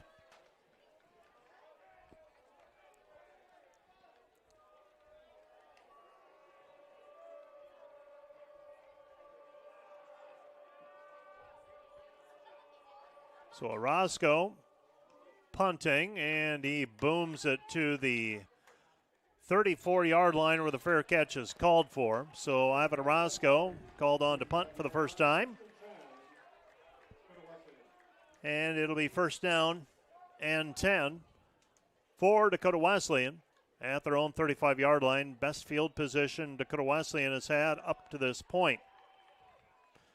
And I've got to go back and make another correction. I am not in midseason form yet either. I thought it was Orozco holding. It's actually Connor Stephens. Connor Stephens is the holder for the Dort defenders. First down and 10. Dakota Wesleyan trailing 31-0, and they pick up first down yardage on the carry. I believe that was McGilvray. And that'll bring up first down and 10 for Wesleyan. Beg your pardon, Lane Darrow. Darrow on that carry. First down and 10 at 46-yard line. Dakota Wesleyan. Handoff again, and this is to Darrow once again. This time he's unable to shake free. Elijah Dougherty on the tackle. It's going to bring up second down and 8. So second and 8 for Dakota Wesleyan near midfield. 9:05 left to play in the first half.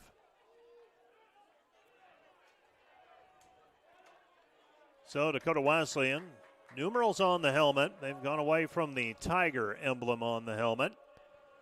Blue pants, white jersey tops, and Jensen is thrown for a sack. Dougherty with the quarterback sack and a loss on the play. It's going to be a loss of 4, and it'll bring up third down and 12. Football now at their own 44-yard line for Dakota Wesleyan.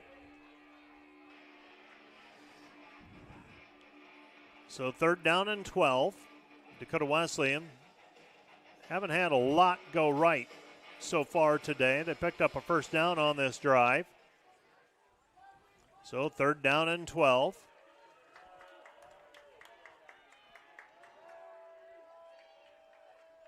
Back to pass. Under pressure, Jensen. Jensen's going to run for it, and he is stopped short of the first down. Football is in Dort territory, and I'd be shocked if they don't go for it here. It'll be fourth down and 3. Football at the 47-yard line. They need the 44 for a first down. Yeah, at this point in the game, down 31-0. If you're Dakota Wesleyan, you're just looking for anything to keep a drive going. So here on fourth down, give yourself a chance. Jensen sends a man in motion. And now we have a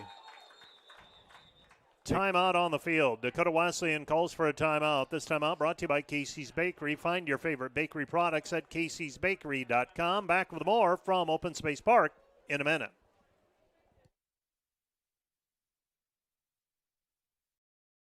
When you add up all the Wi-Fi connected devices in your home these days, you'll be surprised at how many there are and how much bandwidth they're using. Do the math. It just may add up to needing faster Wi-Fi. Premier Communications has you covered with reliable internet speeds up to 1 gig. Keep everything connected with Premier Communications. Visit us online at mypremieronline.com or call at 1-800-741-8351. Premier Communications. Looking ahead. Dort's program is a little bit unique in that it's entirely online, but one of the unique pieces is that for every learning module in every single class, we have a synchronous class. Students get a chance to know each other, to interact with each other, to learn from each other. That opportunity is really valued by the students that are in the program. I enjoy that. I enjoy teaching those classes and getting to know those students, but also being able to bring in different people's experiences.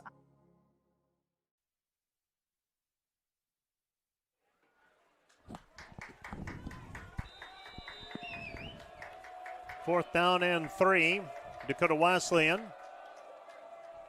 And back to pass to Jensen. Jensen's going to throw over the top, and collision that time, it looked like, between two Dakota Wesleyan players. Ball drops incomplete. It'll be first down and 10 for the defenders at their own 47-yard line. So first down and 10 for Dort as the defense gets off of the field. And the defenders will have it first down and 10 at their own 47.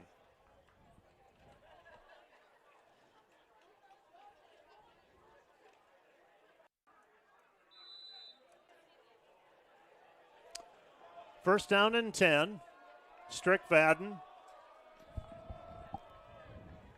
has Dickerson behind him. He hands it off to Dickerson. Dickerson the carry, and Dickerson picks up 5 yards on the play.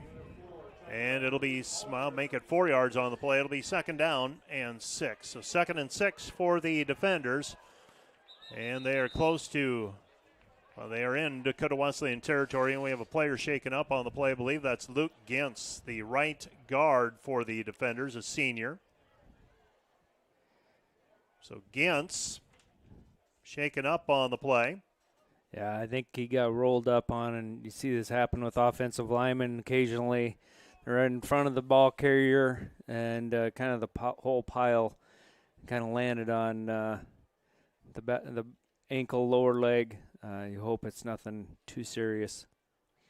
So while they attend to Luke, let's take a break. This one could take just a little bit. Let's take a 1-minute break, and we'll be back with more from Open Space Park. We have a timeout on the field. This timeout brought to you by Casey's Bakery. Find your favorite bakery products at caseysbakery.com. Back with more in a minute.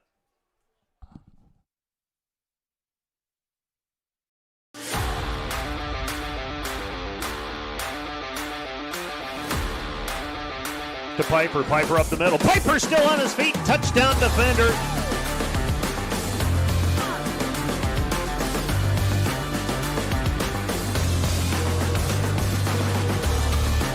Cade Roller to the goal line. Touchdown defenders.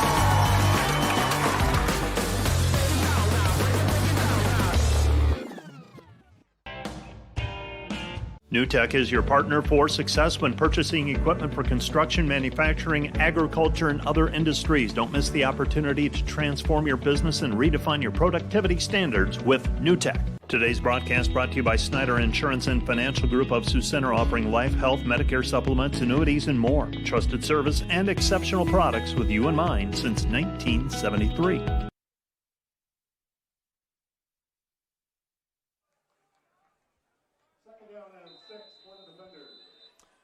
So Luke Gintz comes off of the field, does not put any weight on that leg. I believe it's Evan Beck now in. And Strickfaden takes the snap, hands it off to Dickerson. Dickerson picks up 4 on the play. It's going to be 3rd down and a couple. So 3rd down and 2, and you insert an offensive lineman. How tough is it to bring an offensive lineman in mid-game and mid-series? Yeah, it's, those guys, they have a unique way of communicating with one another, and typically when you have a starting 5, those guys just get so used to working together. So adding a new face in there is sometimes a little bit challenging. 3rd down and 2, they hand it off to Brendan Piper, and Piper lost the ball, falls on top of it. Loss of 2 on the play. It's going to be 4th down and 4. 4th and 4 with 6:11 left to play in the first half, and it looks like Dort's going to keep the offense on the field. They need 5 yards for a first down. So it's 4th down and 5. And Strickfaden surveys. Back to pass. Strickfaden rolling right, running out of room, and he is... Ooh, face mask? Going to toss it away, and they're going to rule that he was out of bounds, and now we have a flag on the play as well. They might call intentional grounding. He kind of flipped that forward, but yeah, he was out of the pocket. But when when a quarterback is out of the pocket, to avoid a sack, you have to at least get the throw past the line of scrimmage, and it wasn't near there. So no. And you saw the same. You saw something that I thought I saw as well, and that was possibly a face mask. We'll see what Josh Junker tells us.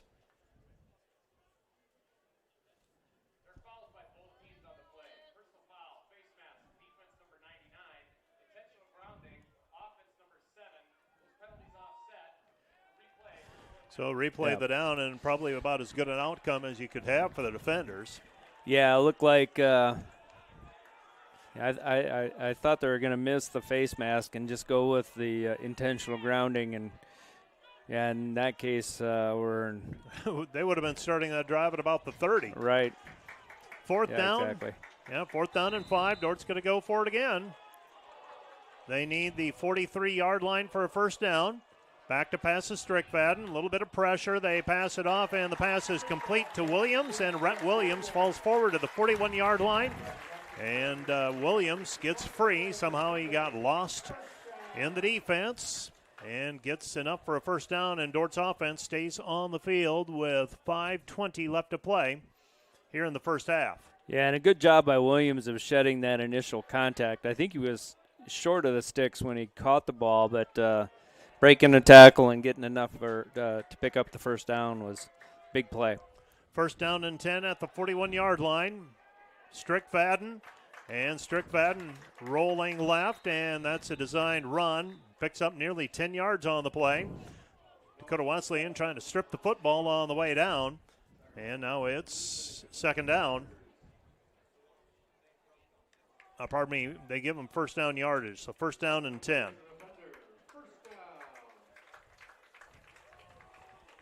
So first down and 10.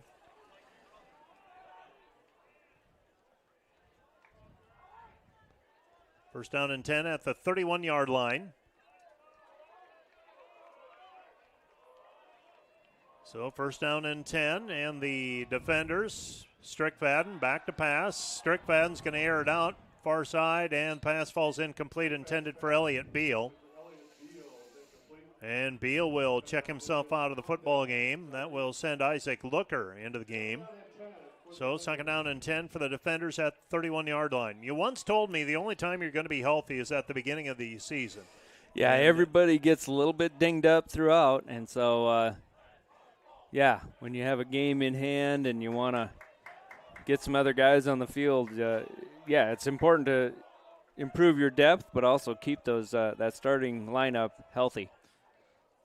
So it looked like maybe a cramp. He's trying to work it out. Pass over the middle to Williams. Rhett Williams rambling into the end zone. Touchdown defenders, and the football was into the end zone. And the Dort defenders tack on another one on the pass completion to Rhett Williams. And the Dort defenders add to their lead. They lead now 37-0 with 4:06 left to play in the first half.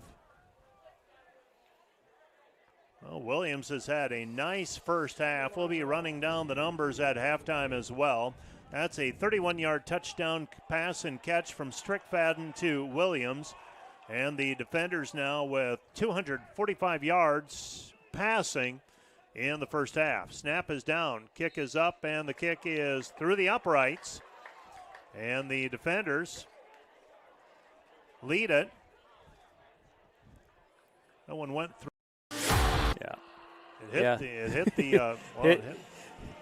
hit the film tower and bounced right back through the goalpost. But so 38-0. Caused me to doubt as I looked up at the scoreboard. 38-0. Dort leads. We'll be back with more from Open Space Park in 1 minute.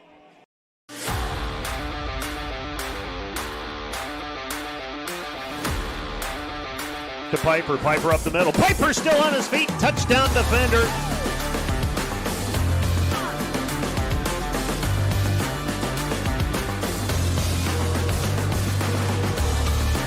Cade Roller to the goal line. Touchdown defenders.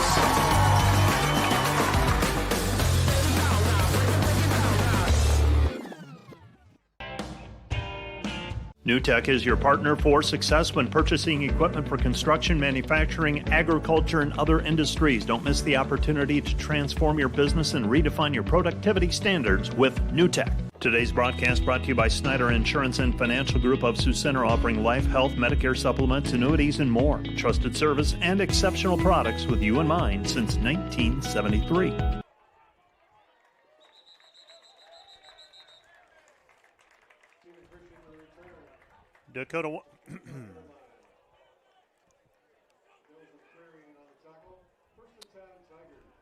Dakota Wesleyan returns it to the 25-yard line, and with 3:59 left to go in the first half, bringing it out for Wesleyan was Steve Christian. And now Dakota Wesleyan will take a crack at it here. First down and 10 at their own 25-yard line. So first and 10 for Wesleyan. Jed Jensen turns, hands, And not much there again for Dakota Wesleyan. And it's going to be 2nd down and 10.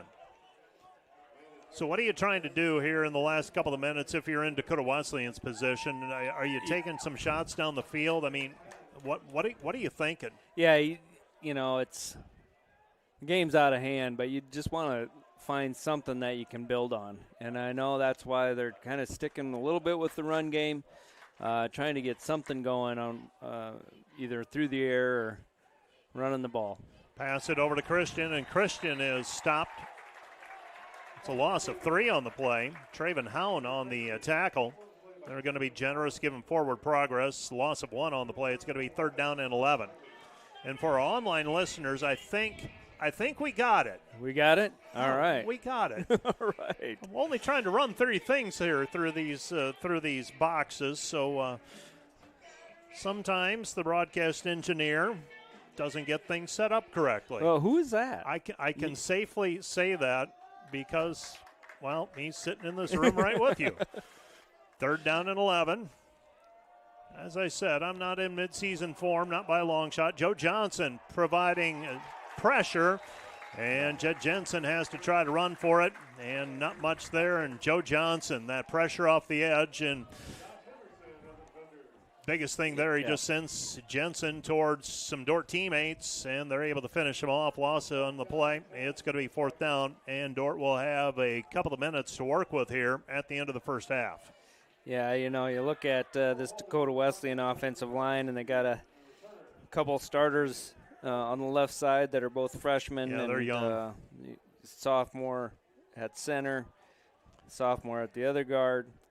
So not a lot of experience up there. And, so it's hard to get anything going. You can't get the run going, so you have a hard time protecting the quarterback. Going to struggle offensively when you can't develop any rhythm with one or the other. I think we're going to keep it right here. We're probably up to we've played enough of our spots for the first half. We've had plenty of scoring. Dort leading 38-0 with 2 minutes. The 2-minute warning, the 2-minute timeout. So the defenders will get it back with under 2 minutes remaining. This timeout brought to you by Casey's Bakery. Find your favorite bakery products at caseysbakery.com. Northwestern and Hastings are both 1-0 in league play. Waldorf and Doane are 0-1. Those were the teams that played last weekend in conference play. Briar Cliff got a win. Dakota Wesleyan got a win over Dakota State that we talked about. Morningside and Midland both absorbed losses.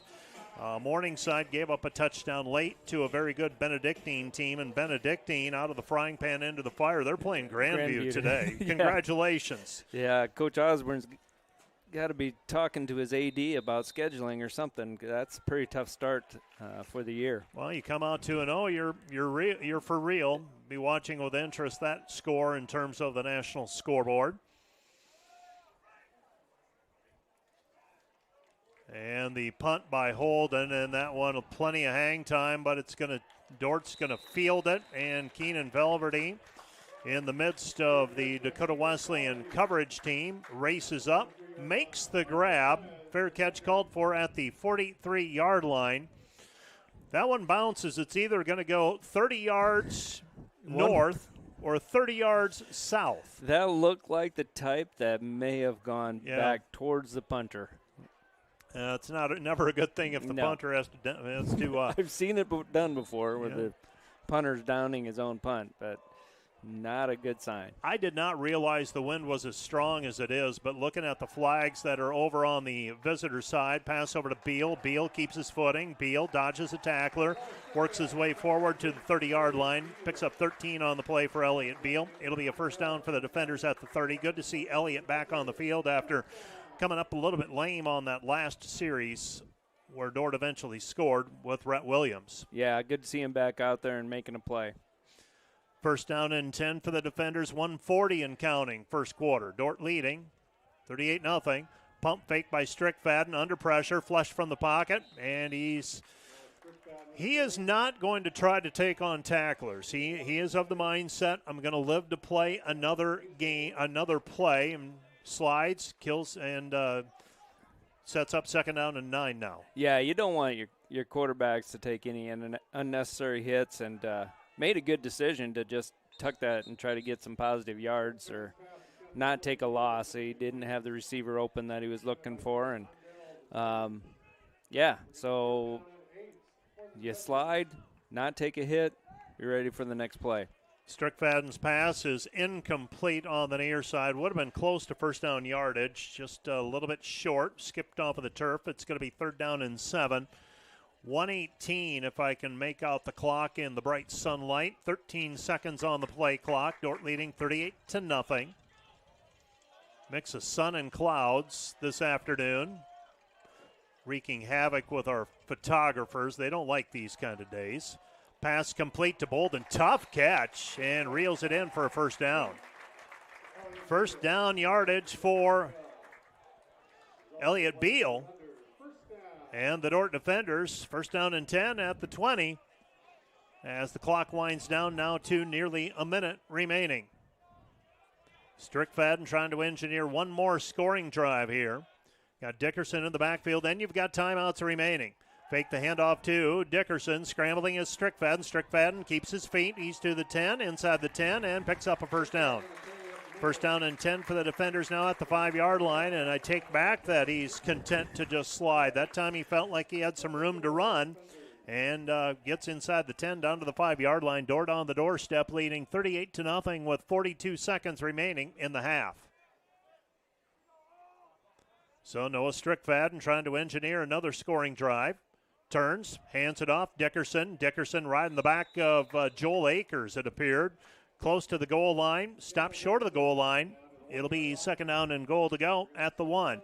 23 seconds and counting. So second down and goal to go. Strickfadden has Dickerson behind him.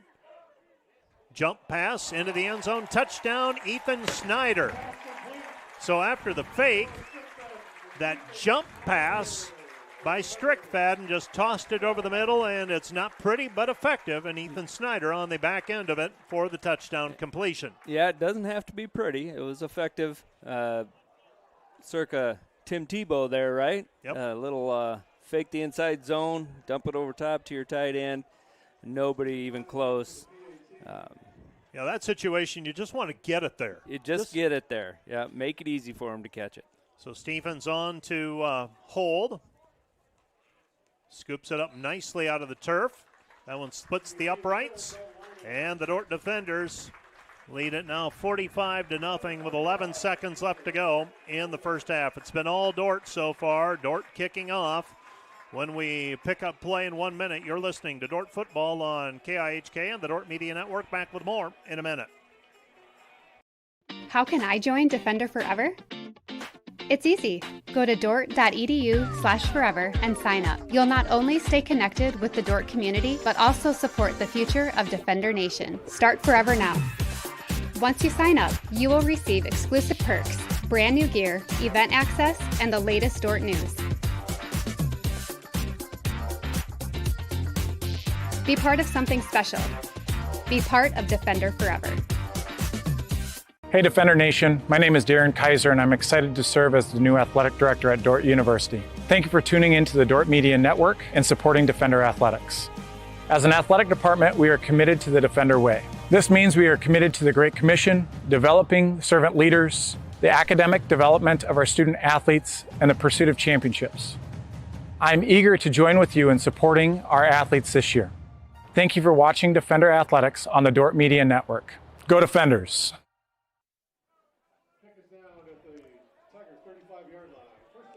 Well, the luxury of being up 45-0, you can do some things in real situations where there's an opponent on the field. Dort tries for a pooch kick. Dakota Wesleyan executes it nicely. One of their up men calls for a fair catch. First down and 10 for Dakota Wesleyan at their own 32-yard line. This will likely be the last play of the half. 10 seconds remaining, unless there's an incomplete pass. And they hand it off inside, and Landon Iverson tackled, and that's going to be the end of the first half. Our score, the Dort defenders 45, Dakota Wesleyan 0.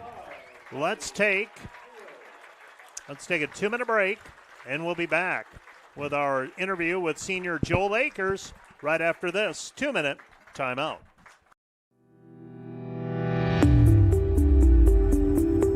Hello, Dort University sports fans. Hope you're enjoying the game, whether you're a family or friend of a team member or a fan of the university. These players and coaches have put in hours and hours of practice, and it shows. There's one more thing that every coach makes sure the team has for each game, and that's a game plan. And no matter the outcome of the game, there's tremendous value in growth in working together as a team to execute that game plan. What about you? Do you have a game plan for your financial life? Or are you so busy with everything else that life throws your way? If you don't have either the time or the desire to spend hours and hours learning and keeping up with the changing rules in the financial world, and then figuring out how that applies specifically to your financial life, you don't have to do it alone. For over 40 years, the planning firm here in Sioux Center has been helping households build and execute their financial game plans on all the things more important than money. I'm Tom DeYoung, president of the planning firm. Check us out on the web or social media, or schedule a complimentary Discover meeting to see how a financial game plan might benefit you. We'll help you build your financial game plan on all the things in your life more important than finances, while being a good steward of the resources God has entrusted to your care. And check out our Money Concepts Radio podcast at moneyconceptsradio.com or on your favorite podcast app, where we dive into relevant financial planning topics to bring clarity to the often confusing, ever-changing rules of the game in the financial world. Enjoy the rest of the game, and remember to spend your most valuable resources, your time and your attention, on the things in life that matter more than money. And go Defenders!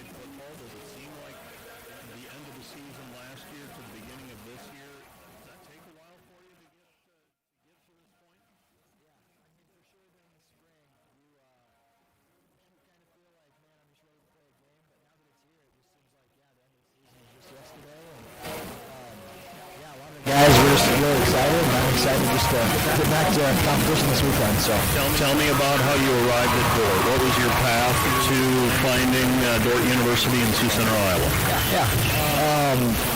Honestly, before coming to Dort or even even hearing about him, I didn't really know much about him at all, being from Iowa even. So had football coaches reach out, just recruitment-wise, and decided to come out and visit. And from there, just really fell in love with the place, the community. The coaches were awesome, professors were really awesome on the visit, and so that's kind of where I landed on my decision. So now that visit is probably about 4 years ago already. Yeah. What do you remember about that visit? Yeah, I just remember the biggest thing was I sat down with the math department and the education department, and I don't remember exactly who I met, but I just remember the professors being really welcoming and friendly, and you could tell they really cared about who you were, and so that was one big part of it. And the coaches were just really excited that I was there, which I felt like was different than other places that I've been. So it was just really cool to kind of get that experience. What is home for you? What's hometown? I'm from Winterset, Iowa. Okay. So in Winterset, what was your high school football career like at Winterset? It was good. I didn't start until my junior year. I played O-line there, played left tackle actually, which is a little bit of a change from what I am now. But we had a pretty successful career. My junior year, we made it to the playoffs. We lost in the first round, but then my senior year, we ended up making it all the way to the semifinals, which was the best that our schools has ever done historically. So that was really cool to be a part of that team, and just a lot of seniors and great guys in that team. Were you always thinking about playing college football? Was that something that was on your radar for a while? But tell me about about that? Yeah. Like most people, I'm sure that's a dream, right? You watch people play football on TV, and you're like, man, I just want to keep playing forever, right? And so that was something that I wanted to do. I wasn't sure if I had the size or the ability to do it, so that was kind of a doubt that I had in high school. But yeah, once I got the opportunity, talking with a few coaches, different schools and stuff like that, I was just really excited, and obviously that was something that I wanted to do. So Talking with Joel Akers, he is a senior from Winterset, Iowa. So you arrive on campus, you're a freshman. You begin football practice. Was it a shock? Football? Yeah. You come in that first semester and fall camp hits you. It's no school, football, 2 days, meetings. It was a lot. The competition was a lot higher. Obviously, coming in as a freshman, you're not guaranteed a lot of minutes, and so I was on scout team right away, and it was definitely a big jump. So how important was the spring then of your freshman year? Because the thing that I've had to learn is that if you're not going to play as a freshman, you're probably going to be on scout team. And you're not going to be in front of the coaches, if you will, much in those situations. But your chance to get in front of the coaches is really spring football. Did you find that to be true? Yeah, I think so. I do think that fall obviously was a big part of my development as well, because scout team you're going against great guys like at the time Sam Andrews and Jesse Blakey. Like, do you learn a thing or two from those guys? Oh yeah, absolutely. I mean, I'm getting hit in the head every play. You know, it's good. It was good competition. Obviously, when you have great guys on defense, it's going to help you grow a lot faster there. But yeah, the spring, you do get a lot more reps with the team, which is good. Get more familiar with the playbook. The film meetings and stuff like that, you're getting a lot more attention there too, which is really good. Helped me develop a lot during that spring. You mentioned the fact that you are a math major, or you came in as a math major, education. Have you strayed from that at all, or has it been pretty much linear that you came in and you've gone through the steps and that's what you're in line for? I am still high school, secondary education with emphasis in math. I've also added a middle school STEM endorsement as well. Okay. But yeah, still trying to do education there. So. Are you drawn to the middle school, or what do you think in post-graduation? Yeah, I think that, first of all, that's going to help me be more well-rounded. It'll help me do a good job, being able to teach different kids. There is that, too. But yeah, I do really think that in my time here at Dort, I've spent some hours in younger grades. I spent some time in a first grade classroom, which was a little off my your comfort zone. Yes, definitely there. But yeah, we did some 4th grade and 6th grade as well, and I really fell in love with the students. And I could definitely see myself teaching there, so that's kind of why I added the endorsement. And so Student teaching, second semester? Yes. Okay. Football season, obviously, kicking off on Saturday. By the time people hear this, you're going to be at halftime with Dakota Wesleyan. Fourth year. What's it feel like being in that and knowing that this is final year of football in all likelihood? There's a lot of excitement, obviously mixed emotions, right? My body is starting to hurt this 4th year, but it's good. There'll be a little bit of sadness when the season's finally over and my playing time's done, but I'm just really excited to get to play with these guys for one last year. It's been great the last 3 years.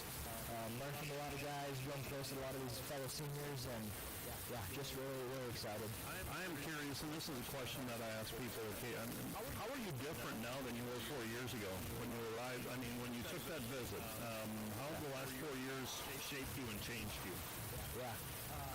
Definitely in high school, I was a lot more shy than I feel like I am now. I remember coming on my visit, and I actually stayed overnight with a couple guys, and I don't remember saying very much words at all. I was very quiet, didn't like to talk. Even freshman year practices, I was just kind of sitting in the back, obviously doing the drills, but wasn't cheering on guys or anything, just kind of really quiet. I feel like I've grown a lot in that. just being a leader on the team, trying to motivate guys, talk to guys, sitting with different people at lunch even, not just my friends, but trying to reach out with other guys in the team and stuff like that. So it's been really cool. Well, Joel Akers, it's been a lot of fun watching this team over the last 3 years, and you've been a big part of that. I'm looking forward to this year. I wish you nothing but the best for this season.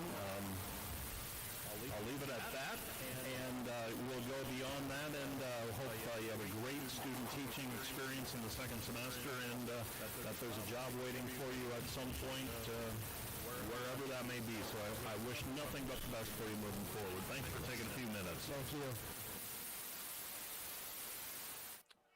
And that is Joel Akers talking about his journey to Dort University and how he became involved and was recruited and out of Winterset, Iowa, and has been a regular for the Defenders on the offensive line.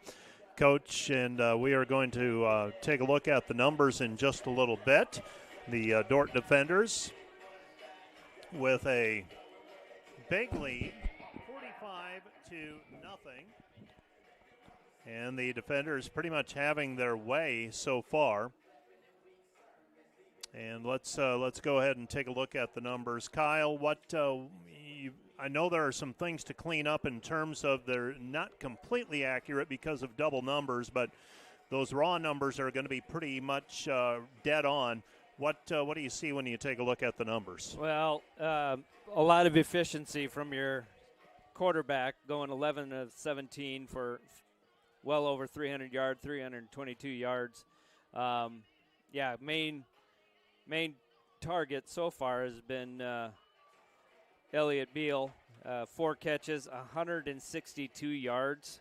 There's pretty gaudy numbers so far, but also being really efficient on the ground too, with Dickerson having 72 yards. Strickfaden making some good decisions, knowing when to tuck it and get some positive yards from the quarterback position. Just all the way around, offensively, really solid. And, defense not giving up anything. No consistency out of the Dakota Wesleyan offense. So, all in all, you can't ask for a much better half. Take a look at those numbers for the Defenders. Noah Strickfaden, 11 of 17 passing, 322 yards, 3 touchdowns. On the ground, Daniel Dickerson, 14 carries, 74 yards. Elliott Beal, 6 catches, 201 yards already. Rhett Williams with 78 yards on 3 catches. The Defenders on defense, pretty much very balanced in terms of tackles, and Dakota Wesleyan's defense has been out on the field a lot this afternoon. Time of possession, if it's accurate, Dort 16:53, Dakota Wesleyan 13:07. Not as lopsided as I thought it might be. Yeah, and I think it's mainly because they just haven't been able to convert and stay on the field. And the only reason that the time of possession is that close is because Dort's scoring that fast, right? And so you're giving it right back. Their 3-and-out series is about as equal to Dort's longer series, but ending in a score, right? We are at halftime. Dort leads 45-0. 7:40 left to play, or 7:40 left to go until the second half begins. Taking a look around the league, Midland and Hastings are tied 3-3. Morningside and Briarcliff. Morningside leads at 17-0. What did you take away from last week, that first week where teams started playing each other? What did you take away? Well, you look at Morningside especially going to Benedictine, tough road game to start out the year against a top 5 team, I believe, in the nation. Getting that week 0 game can be a positive, but it just stretches out the season that much more. And is it a benefit? I guess it all depends on how you come out of it. If you come out healthy, if you come out with a win, Briarcliff getting a win, that was good for their program against, I believe, St. Ambrose. Yeah, you play in that week 0 game. yeah, it just gets things started a little sooner. I know our guys were really anxious to go today because it's been a long haul. And if you can get that extra week in early, pick up a bye mid-season, can be a positive thing for a team. We need to note a couple of things this afternoon. We were primed to have Hague Health Center be the sponsor of a highlight package. Oh, we've gone final. Iowa State defeats Iowa 16-13, and we were primed to have Hague Health Center sponsor that highlight package. But we have had our share of technical challenges this past week, and this past week did not come without its tense moments, as we had a fairly significant component of the Dort Media Network, the equipment, go down, and getting that configured has proven to be a challenge. And so we had to go back to a secondary system, if you will, for today's broadcast. I take it as a win that we're still able to do it, and I think the viewer is still getting a pretty good experience, but there are some things that we were unable to provide today that we normally would, one of them being the highlight package, the other being Coach Joel Penner's halftime comments, and we hope that when we're back in October for football, we have things up and running, and we hope it's far earlier than that because we've got volleyball and soccer and all that good stuff happening as well. But that is why today's broadcast missing some components that you may have become accustomed to and expect, but not the case today. And, yeah, we've been doing this 7 or 8 years. Bottom line, how long does equipment last? 7 or 8 years? It seems that way. It does seem that way. So we'll continue to address that and keep replacing things as we need. But that's why today's broadcast maybe looks just a skosh different than you would normally expect. And so we thank Hague Health Center for their understanding, and we'll make sure we make it up to those individuals. Hague Health Center probably serving the community for nearly 60 years with a commitment to healing body, mind, and spirit. Let's take another 2-minute break. We're at halftime. Dort and Dakota Wesleyan in Great Plains Athletic Conference football play. Let's take a 2-minute timeout. Back with more right after this. Broadcast is brought to you by RA Rentals. Looking for top-notch rental equipment for the next project? Look no further than RA Rentals, located in Sioux Center, Spencer, Storm Lake, and Sioux Falls. RA Rentals, your regional equipment rental experts.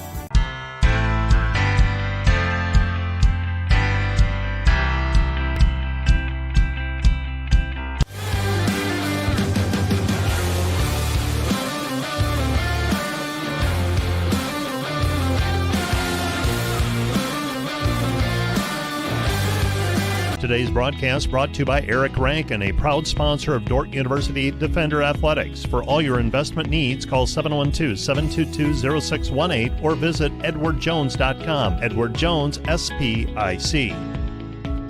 Members Cut, more than meat, where strong values, great food, and hometown spirit comes together. Stop in and taste the difference community makes. Located just south of Scooters on Highway 75.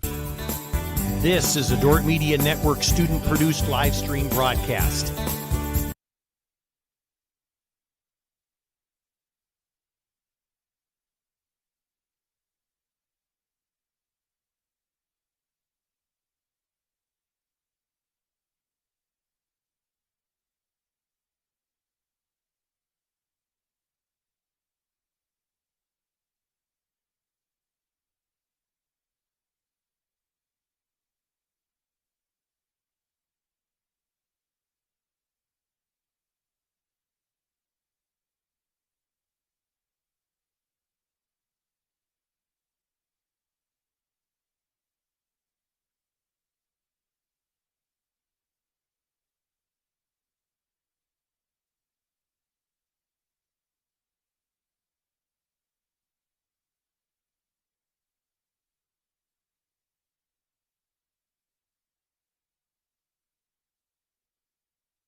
Welcome back to Open Space Park, where the Dort Defenders own a 45-0 lead, and I'm just taking a glance through some records, and there might be some records in jeopardy today, namely some passing totals.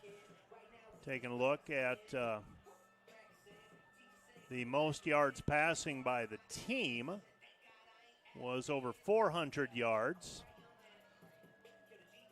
And looking at the individuals, need to find the individuals. There's just over 300 yards already at halftime for Noah Strickfaden, and you couldn't have drawn up a better start offensively for the Dort defenders today in terms of scoring, sustaining drives, and that has really led to them playing with a lot of confidence through the first half of play. Yeah, you always wonder about how a team's going to adjust that game speed. I talked about that pregame, but this Dort defender team is ready to go. Noah Strickfaden, 322 yards passing so far. That is third all time for a single game. Cade McDaniel, 328. And Brock Lamley threw for 415 against Dakota Wesleyan back in 2017. So 2017. Yards receiving, that one could be in jeopardy as well. It all depends how much we see Elliott Beal in the second half. Levi Jungling, current offensive coordinator, holds the record with 281 yards. Jason Miller had a couple that went over 200, 267 and 233. All totaled, Dort has now 6 instances where a player has caught passes for over 200 yards, and that includes 4 individuals now. Opening kickoff, Christians is going to call for a fair catch. First down and 10 for the Tigers at their own 25-yard line. And Dakota Wesleyan will take over, and they had deferred their decision to the second half. And they receive to begin. And we will see if Dakota Wesleyan, what their approach is here, and it'll be continue to get Jed Jensen some time. Looks like they have a new running back in for the time being at least. So Jensen sends a man in motion. That's Sean DeBleek. Passes it over to DeBleek. DeBleek catches it at the 23-yard line, out to the 27-yard line, whereas he is corralled by Cole Johnson. And that'll bring up second down and 7, so a gain of 3 on the play. Second down and 7, well, actually second down and 6 as they move the sticks out to the 29-yard line. So second down and 6 at their own 24-yard line. And back to pass is Jensen. Jensen's pass is tipped and it's picked off. Zach Queering catches the deflected pass. That was Joe Johnson who got a piece of it. And the Dort defenders force a turnover, and I believe the first turnover of the day by the Dort defense. Right, yeah. You get your defensive end kind of dropping into coverage there, and talk about being in the right place at the right time, being able to make the interception. So the Dort defenders, that's Queering who makes the interception. First down and 10 for the defenders at the 35-yard line. So Dort with a 45-0 lead and their best field position to start a drive at the Dakota Wesleyan 35-yard line. 14-16 remaining here in the third period. It's been all Dort so far. Ethan Snyder, Keenan Velverty swap sides of the field. Strickfaden sends Velverty in motion. Strickfaden fakes the handoff. Pass over the middle is complete to Snyder, and Ethan Snyder, the Sioux City, Iowa native, down to the 16-yard line, and that's a completion. And another first down for the Dort defenders. First down and 10 for the defenders at the 17-yard line. Coming up later today, we'll have Dort University volleyball taking on Northwestern. That'll be a 5 o'clock start time. Both teams come in at 6-2 this season. Great Plains Athletic Conference opener for both teams. Strickfaden hands it off to Piper. Piper stacked up at the 15-yard line. Picks up maybe 2 yards on the play. And that'll bring up second down and 8. Brendan Piper last season had a nice start to the year, but got injured, if I remember correctly. That was early on. Might have been Midland or Concordia. I think it was Concordia. It was pretty early in the season. And that he just never quite able to get on top of it after that. And he had a breakout year, what would be 2 seasons ago, later in the year. Kind of shouldered the load along with Nick Wellen. That's when we started seeing a little more Daniel Dickerson. Pass is incomplete, intended over the middle for Rhett Williams and broken up by the umpire. He's been in on a couple of plays today. Yeah, he has. Got tackled on one play, breaks up a pass on another. That is one of the better defensive, one of the best defensive plays of the day here. You could not pay me enough money to be that guy. Oh man, there's a lot happening right around him. You think you're safe on a pass play, and then something like that happens. Pitch it over to Piper on the option. Stumbles forward to the 10, to the 5, and picks up a first down. Got rolling, got a head full of steam, kind of got tripped up at the 10, but his forward progress carries him inside the 5, down to the 4-yard line. It's going to be first down and goal to go for the defenders now at the 4, leading 45-0 with 12:40 left to play in the third period. So Piper, for Brendan, that's his 4th carry, and he stays on the field. Strickfadden, motion Snyder, left to right. They're going to run option again, left side. Fakes the pitch, and Strickfadden's into the end zone, touchdown defenders. So Noah Strickfadden with a touchdown run to add to his 3 passing touchdowns. And the Dort defenders lead now 51-0 early in the second half. So Stephen Leinen is on to kick. Connor Stephens is the holder. Stephens checks Leinen. He's ready. Snap is down. Kick is up, and the kick is through the uprights. And the defenders own a 52-0 lead. 52-0 our score. Dort leading over Dakota Wesleyan and Great Plains Athletic Conference football. Let's take a 1-minute break. You're listening to Dort Football on KIHK and the Dort Media Network. Broadcast is brought to you by RA Rentals. Looking for top-notch rental equipment for the next project? Look no further than RA Rentals, located in Sioux Center, Spencer, Storm Lake, and Sioux Falls. RA Rentals, your regional equipment rental experts. Discover more than just inventory, service, and financing for Ford models. Mao Motor Company is committed to exceptional customer service. Mao Motor on Highway 75 North in Sioux Center. Online, maomotor.com. Today's broadcast brought to you by Hague Health Center, proudly serving your local community for nearly 60 years with a commitment to healing body, mind, and spirit.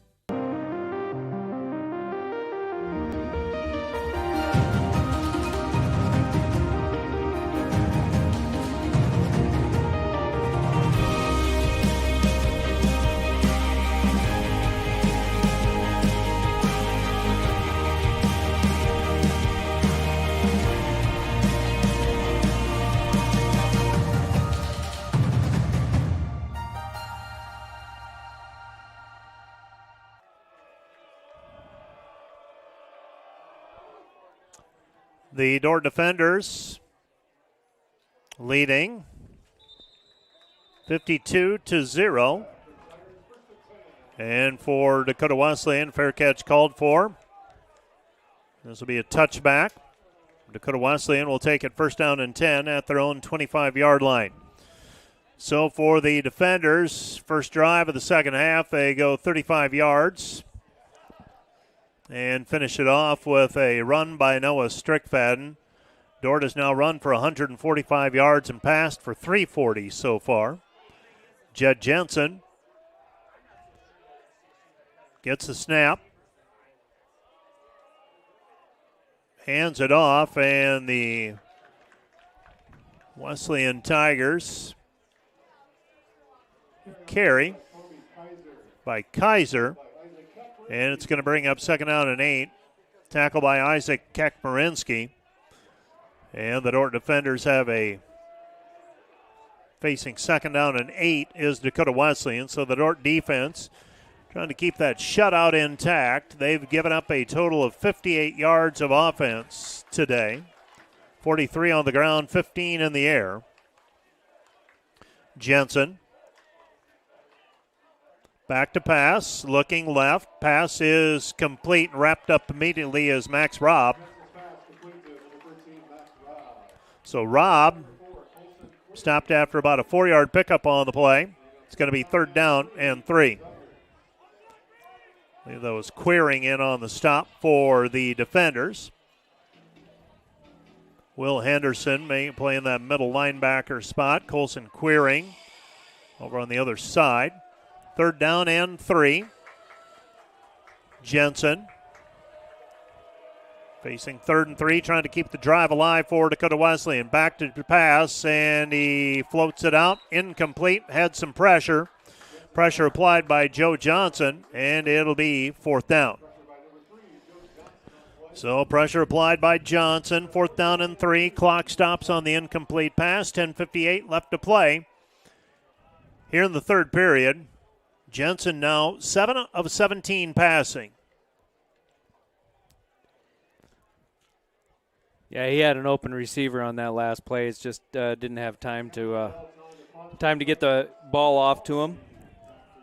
He's been under pressure almost the entire contest, and Valverde unable to get up on that line drive kick, and this time Dakota Wesleyan will down it inside the 25, down at the 23-yard line, and it'll be 1st down and 10 for the defenders at their own 23-yard line, and Colson Cruz is on at quarterback for the defenders. So in all likelihood, I'm guessing Noah Strickfaden's day may be done.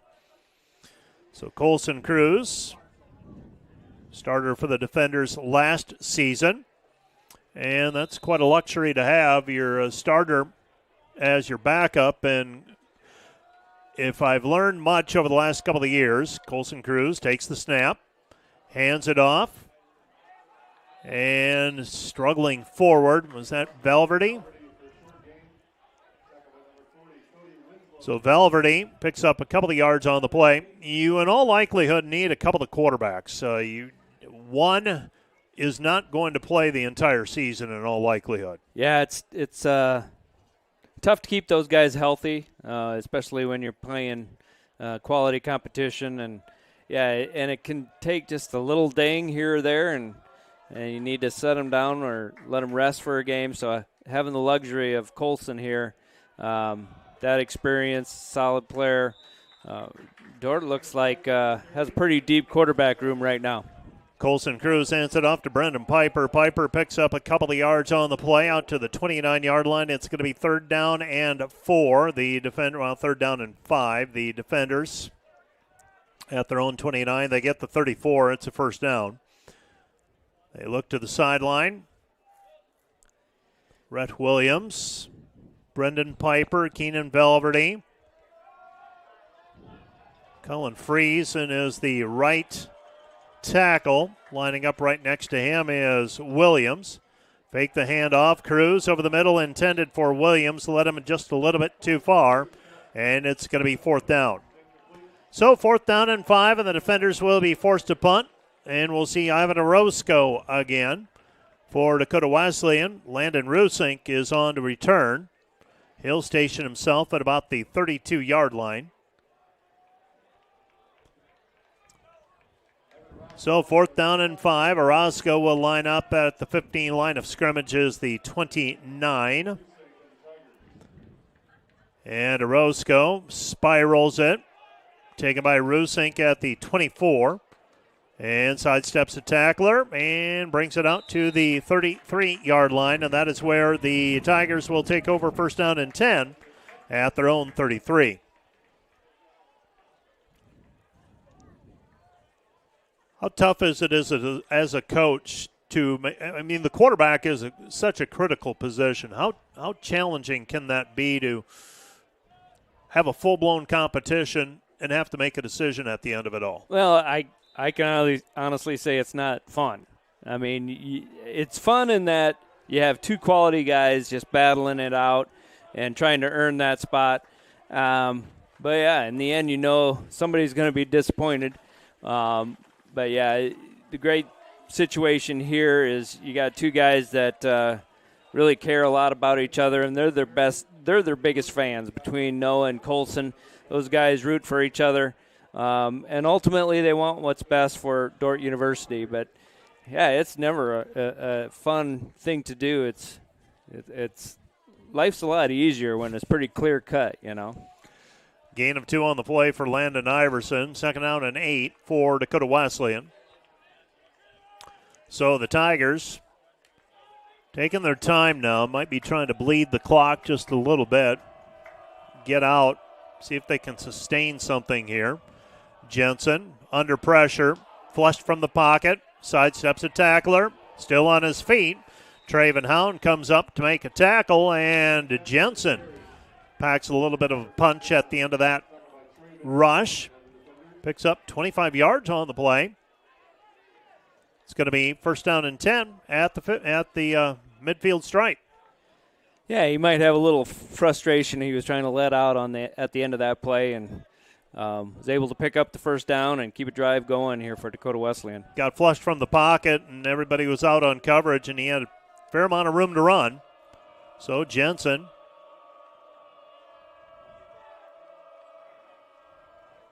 takes the snap, Holden in motion. And he's going to pass it to the sideline and nobody home. Closest player there, Trevian Dawson for Dort, actually had a good jump on it. Just overthrown and out of bounds. It'll be 2nd down and 10. 2nd and 10.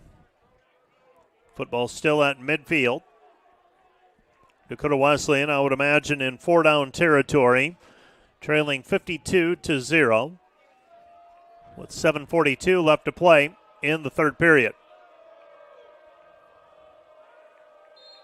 Yeah. And we had movement. Looked like the right guard might have moved a little bit. That is what Jamin Sturr saw at least. And that's going to be a 5-yard penalty against Dakota Wesleyan. So 2nd and 15. So a difficult task becomes that much more challenging. Yeah, that's the tough part that Dakota Wesleyan is feeling right now is you finally get a 1st down. You feel like you got a little something going, throw an incomplete pass, and then have to back up 5 yards with the penalty. 2nd and 15, back to pass to Jensen. Jensen flushed from the pocket. That time he's not going to get away. Jamin Sturr applying the pressure, and they're going to rule it incomplete. And that'll bring up 3rd down. So 3rd and 15. Sturr so close to a quarterback sack that time, but Jensen was able to flip it out at the last instant. And it'll be 3rd down and 15. So 3rd and 15. Clock stopped on the incomplete pass. Not much time going off of the clock on this drive. And back to pass to Jensen. Jensen under pressure, floats it over the top, finds McGilvery. And McGilvery picks up a 1st down. Needed 15, and he gets 22 out of the deal. And it'll be 1st down and 10 for Dakota Wesleyan. Wesleyan saw that pressure coming and was able to get it to McGilvery for the 1st down. Yeah, I'll let you handle that one. McGilvery. McGilvery. Yeah, good pressure, but Dakota Wesleyan taking advantage of that pressure that time by throwing a little screen pass. They've attempted it a few times. They finally were able to put one together and get a couple offensive linemen out in front of a receiver, get some downfield blocks, and pick up a 1st down. Now Dakota Wesleyan threatening, trying to take the 0 off of the board, and they throw it away. It's an interception, and they're off to the races. Cole Johnson, one man to beat. Cole Johnson to the 30, 25-20, and dragged down by the quarterback at the 19-yard line. Cole Johnson with the interception, and the Dort defenders, the shutout still intact. I was going to say they get into the red zone. Got to keep it. Keep the 0 on the board, and Cole Johnson able to step in front and make the play And the Dort defenders now first down and 10 at the 19-yard line.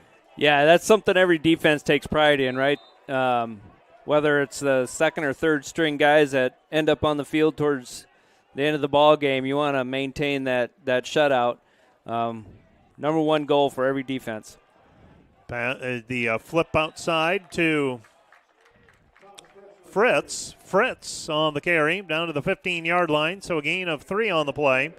It will be second down and 7.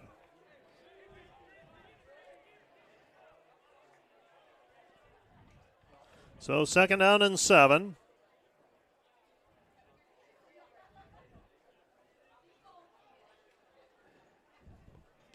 Yeah, I think Coach Penner is really trying to be deliberate here and run down that play clock every between every play.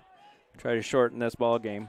Second down and 7, a gain of 3. Might have had movement in the backfield. They hand it off to Velverty. Velverty to the 10, to the 5, and near the goal line. Did it get in? Yep. Touchdown, Keenan Velverty. Velverty, a 16-yard touchdown run. And the Dort defenders extend the lead 58-0. So 58-0 with 5:45 left to go in the third period. So trying to make it 59, and this would be the 8th point after try for Lynan out of the hold of Stephens. So Lynan 6 of 6 thus far. Snap is down, kick is up, and the kick splits the uprights. And the Dort defenders lead 59-0. 59-0 our score. Dort with the lead over Dakota Wesleyan and Great Plains Athletic Conference football action. Let's take another 2-minute break. We'll be back with more from Open Space Park in 2 minutes. Podcast brought to you by 712 Nutrition. Transform your health and wellness with 712 Nutrition. Stop in today for healthy, delicious protein shakes bundled with a supportive community. Start feeling your best today. Find furniture, mattresses, flooring, paint, and window treatments at your local Furniture Mart. They are family-owned and located in downtown Sioux Center. German Farmers Mutual, protecting the farm and home since 1891. Northwest Iowa's local insurance partner. Online at germanfarmers.com. Today's broadcast brought to you by Ployne Publishing, quality printing from design to delivery. The Grain House, located in Hall, Iowa, bringing you amazing coffee, energy drinks, breakfast, lunch, and so much more. A big city feel, only 10 minutes away from Sioux Center, with a second location opening soon in Sanborn.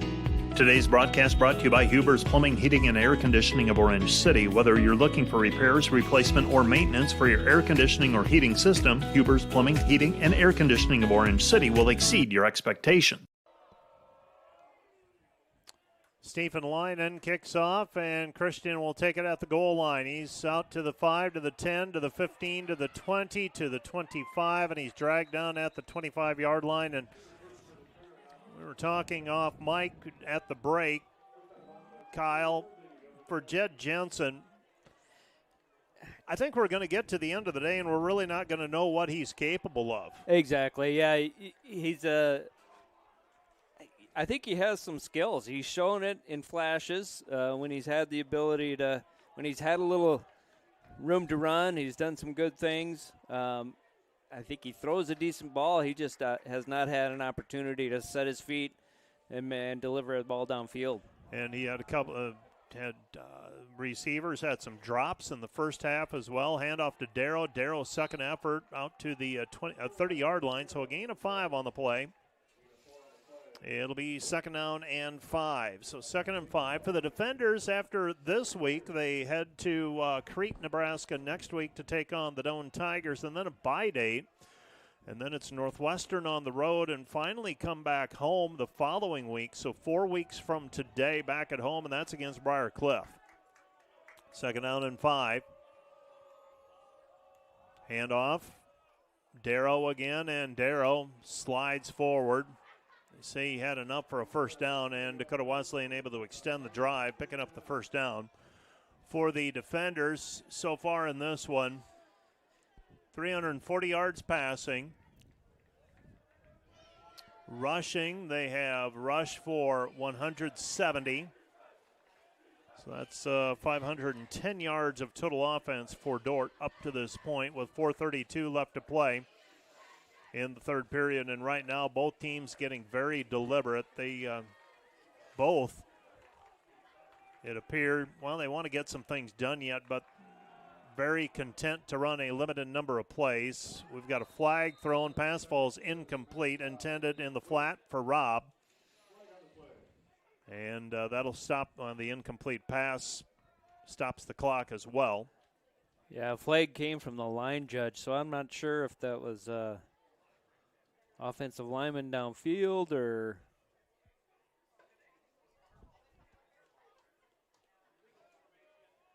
must have had too many guys in the backfield. Receiver that should have been on the line of scrimmage wasn't, and it's going to be 1st and 15.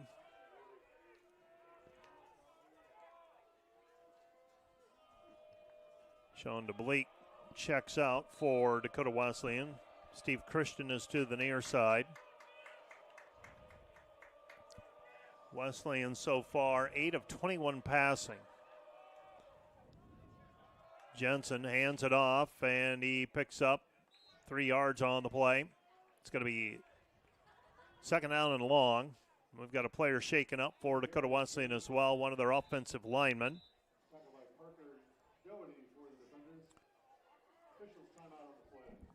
So the player being attended to. We have a timeout on the field.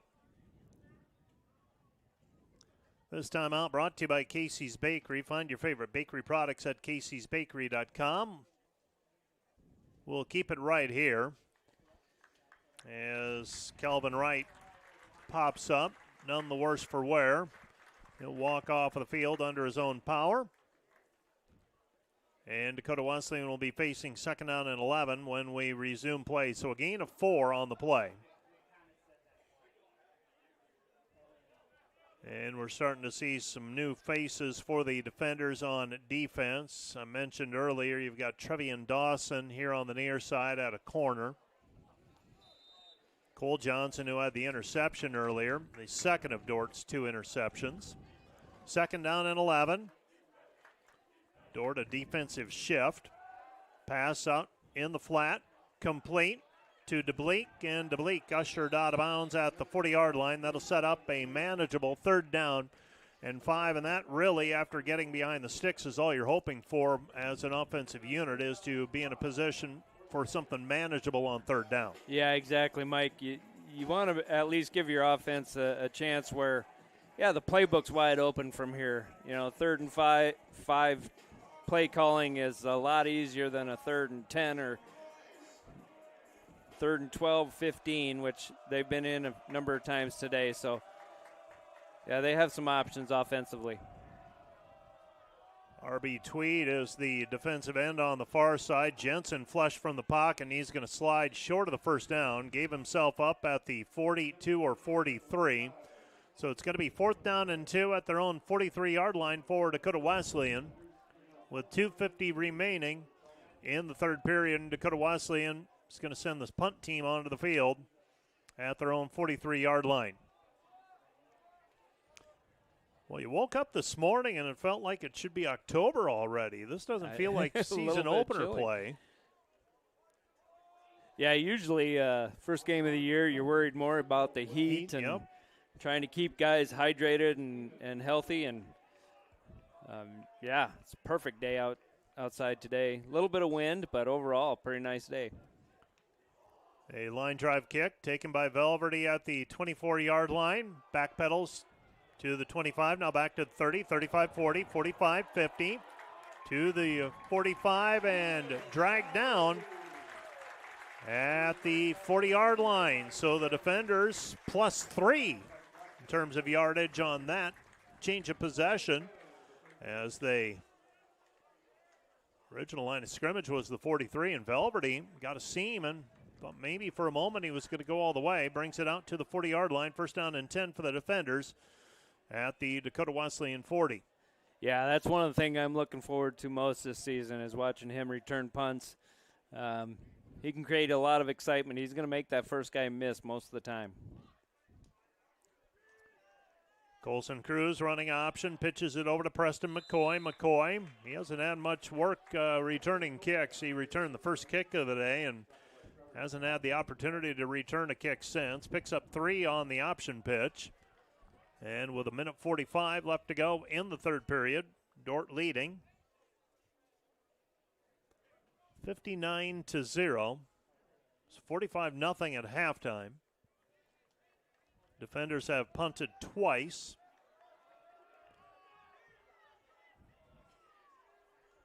Colson Cruz takes the snap, fakes the handoff, hit as he throws it, and they'll rule that his arm was not going forward. At least they have not indicated an incomplete pass. No.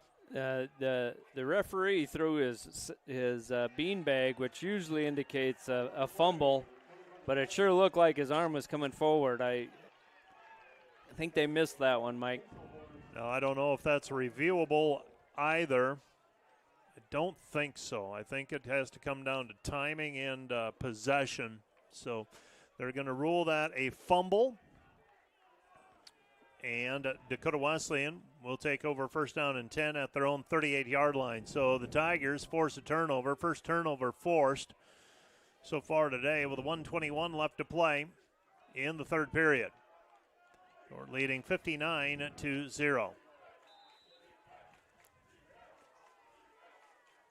Jed Jensen hands it off. Bouncing to the outside, and not much there for Kaiser again. Picks up 2.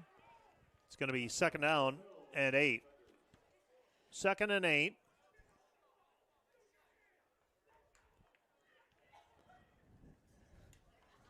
So right at a minute remaining here in the third period. The Dort defenders still with a shutout, leading 59-0.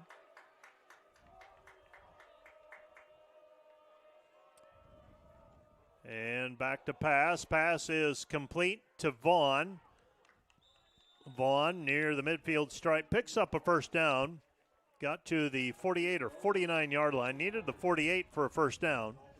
And Dakota Wesleyan with the first down with 30 seconds left to play in the quarter. They'll have to snap it one more time. About a second difference between the game clock and the play clock.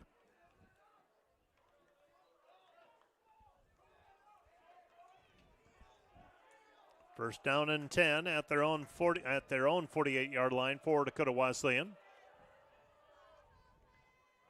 And they hand it off to Kaiser, and Kaiser that time submarined on the play. For the defenders, that's Devin Endel. Endel on the tackle. And that's going to bring the third period to a close. Our score, Dort 59, Dakota Wesleyan 0. Let's take a 1-minute break. We'll be back with the fourth quarter of play right after this 1-minute timeout. Today's broadcast brought to you by Cruz & Cruz, PC, certified public accountants. Offices in Sioux Center and Lamars. Helping you attain your financial goals is their commitment. Today's broadcast brought to you by Joyner & Dort Dentistry, providing implants, dentures, and dental care for your whole family in a modern and friendly atmosphere. Today's broadcast brought to you by Ski-Bout Window & Door, your local window experts. Whether you're building or replacing, Ski-Bout Window & Door has the products, people, and knowledge to get the job done right. See Ski-Bout and see the difference. NewTek is your partner for success when purchasing equipment for construction, manufacturing, agriculture, and other industries. Don't miss the opportunity to transform your business and redefine your productivity standards with NewTek. And today's live stream broadcast brought to you by Verhoof Automotive. Verhoof Automotive in Sioux Center is your local Chrysler, Dodge, Jeep, Ram, Chevrolet, and Buick dealer. Verhoof Automotive, worth the drive from anywhere.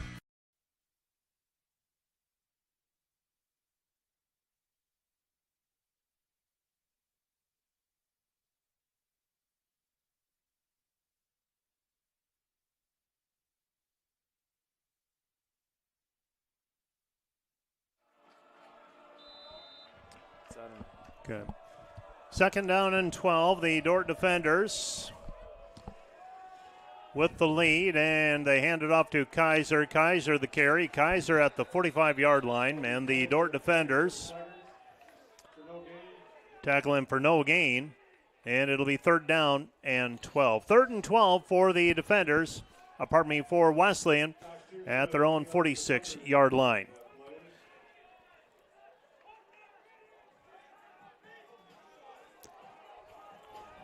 Taking a look at the scoreboard in the league, Concordia and Doane are going to play later tonight. Earlier today, the Defender volleyball team, the Defender women's soccer team, lost to Missouri Valley 2-1.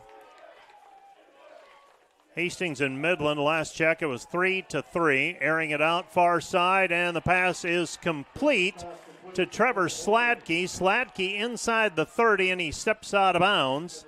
And it'll be a first down for Dakota Wesleyan at the Dort 30-yard line. So back into Dort territory for the second time this afternoon.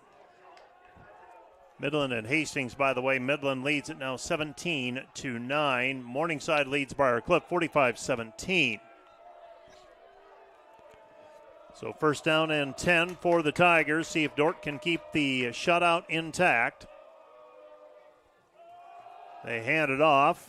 Left side, that's Kaiser. Kaiser forced out of bounds at the 25-yard line.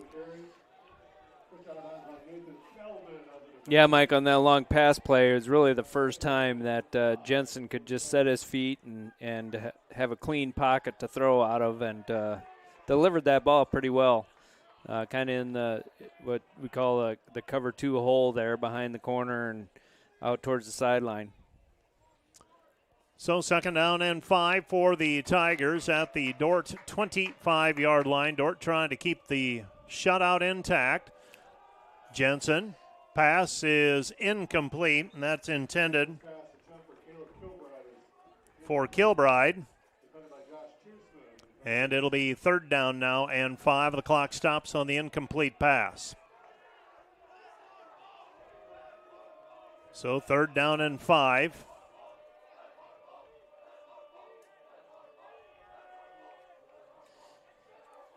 Third and 5 for the Tigers at the Dort 25-yard line. 4 down territory here for the Tigers, trailing 59-0.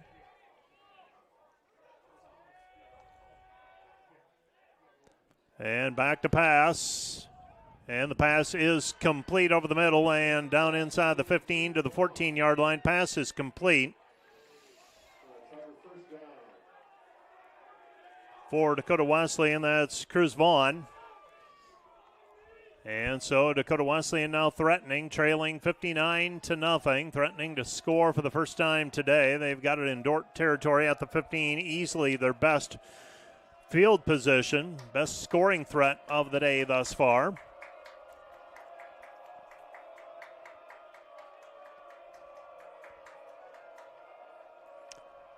Jed Jensen back to pass, and we've got a timeout on the field. We're going to have a timeout charged to Dakota Wesleyan. This timeout brought to you by Casey's Bakery. Find your favorite bakery products at caseysbakery.com. Back with more in a minute. Today's Dort Media Network live stream broadcast is produced by the students of Dort University. And brought to you by Pizza Ranch, buffet, carry out, or delivery. Today's broadcast is sponsored by Northside Body Shop. When you expect the very best in the repair of your vehicle, call Northside Body Shop Limited today. Serving the Sioux Center area since 1955. 712-722-2313.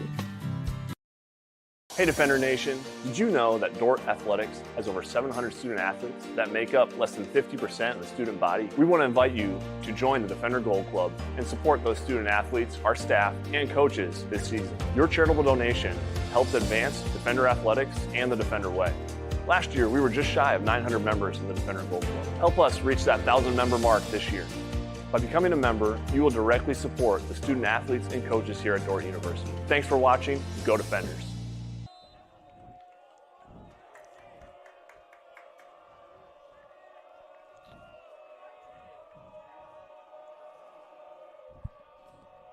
Dakota Wesleyan facing first down and 10 at the Dort 15-yard line. Jensen back to pass. Jensen looking. He's going to throw it to the end zone. Wide open in the end zone is Sean DeBleek.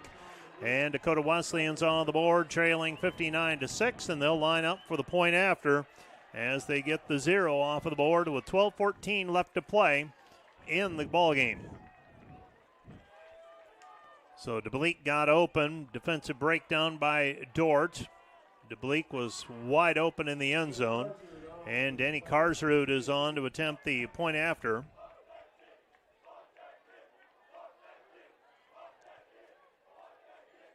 Karsrud. Snap is down, kick is up, and the kick is good. And Dakota Wesleyan trails 59-7. 59-7 our score. Dort in front. Let's take another 1-minute break. We'll be back with the kickoff right after this 1-minute timeout. Welcome to Sioux Center, Iowa. Life in the center of everything. Where we connect with friends, coworkers, family, and the great outdoors. Knowing that in Sioux Center, you're never far from making the next great memory. And we grow great companies that make cutting-edge breakthroughs to make life better here and around the world. And when it's time to play, we keep friendship, family, and a bright future at the center of everything.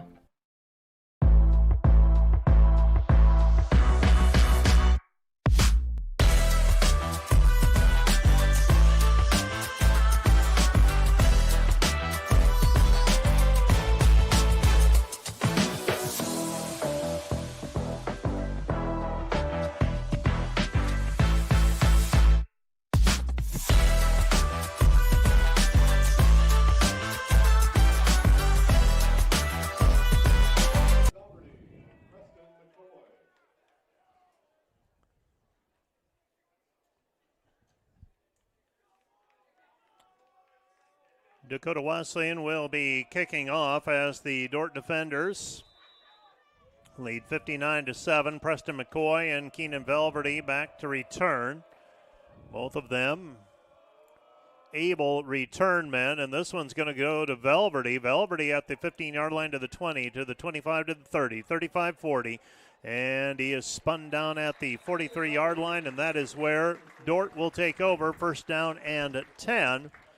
At their own 43-yard line. And luxury special teams, oftentimes the forgotten facet of a football team, but when those are solid, it really sets up the offense and defense well. Yeah, you can really win field position with solid special teams play. And, yeah, we've seen it now with that kick return.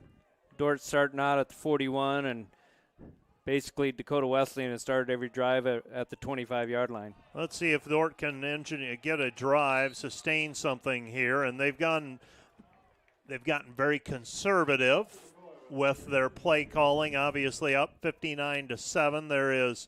You're not going to be pitching it around the yard a whole lot or anything like that, and you're going to be pretty vanilla. But let's see if the defenders can sustain something here.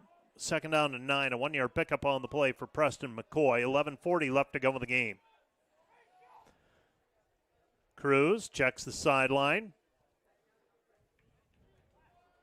And with Colson Cruz, got Preston McCoy in the backfield with him. Take the inside handoff. Pass is incomplete, and the receiver slipped and fell. That was Liam Edwards.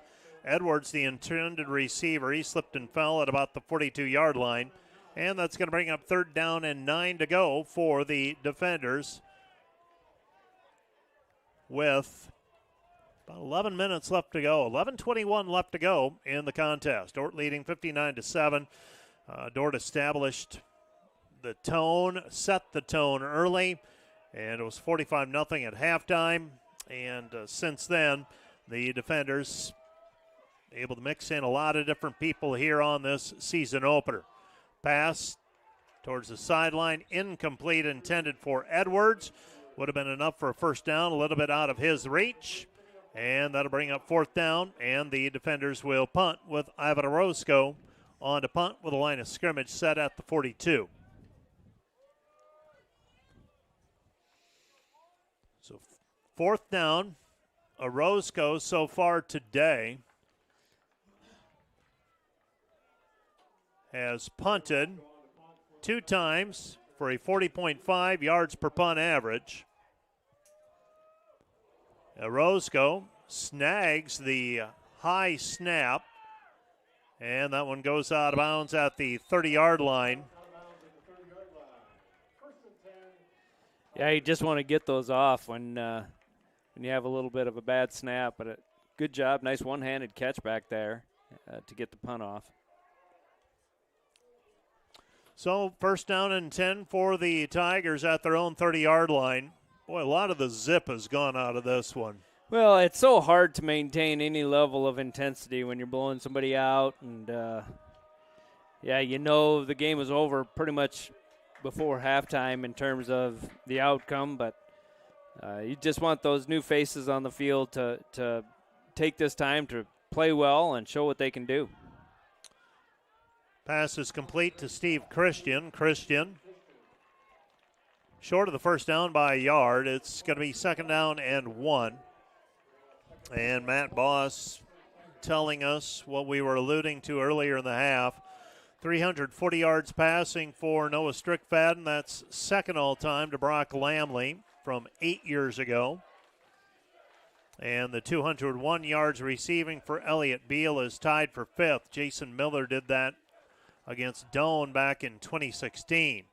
Pass is incomplete. Nathan Feldman, the closest player there for either team. He's the safety for the defenders. Jason Miller put up some numbers that year. It was Jason Miller, receiver. It was Brock Lamley, quarterback, and the running back. Bryce Litka. Oh, yeah. There you go. And they put up some big numbers. Bryce ended up being an All-American that year, running back. Went over 200 a bunch in terms of yards carried. I think he went over 250 a couple of times. But those were the three offensive weapons for the defenders. Throw it up to Miller on the outside. Inside handoff, and maybe enough for a first down.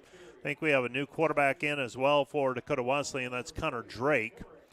So Connor Drake in for the Tigers. First down and 10 at their own 41-yard line. So first down and 10 at the 41-yard line.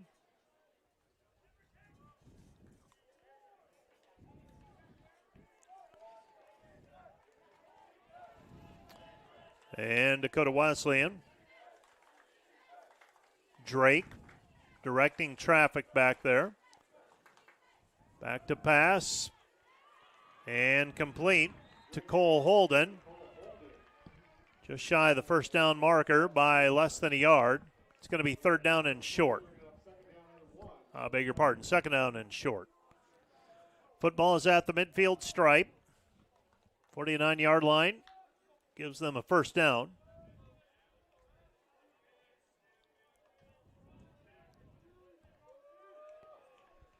Coming up later today, we'll have Dort Northwestern volleyball. Junior varsity scheduled to begin at about 3:30. Varsity at 5. We have a flag on the play. And it appears this will go against Dakota Wesleyan. So it turns 2nd and 1 into 2nd and 6.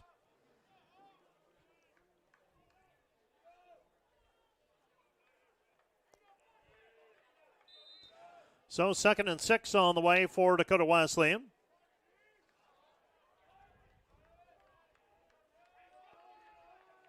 They get into Dort territory and be a first down.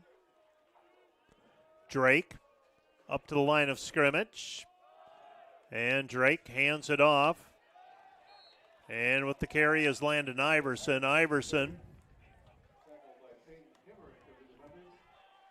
Iverson so far today, that's his 4th carry for 11 yards. Wesleyan so far 75 yards on the ground, 122 yards passing. As we approach the midpoint of the 4th quarter. So 3rd down and 2. Wesleyan motions the running back out of the backfield. Back to passes Drake. Drake's pass is picked off and off to the races. Down to the 25, 20, 15, 10, 5, and dragged down from behind Devin Endel. The 3rd interception for the defenders as Endel set back in coverage and makes the interception and sets the Dort offense up with a short field inside the Dakota Wesleyan 10.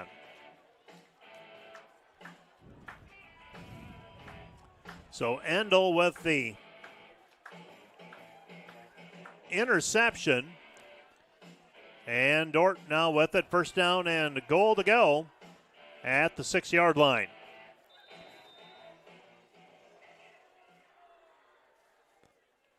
So Colson Cruz up to the line of scrimmage.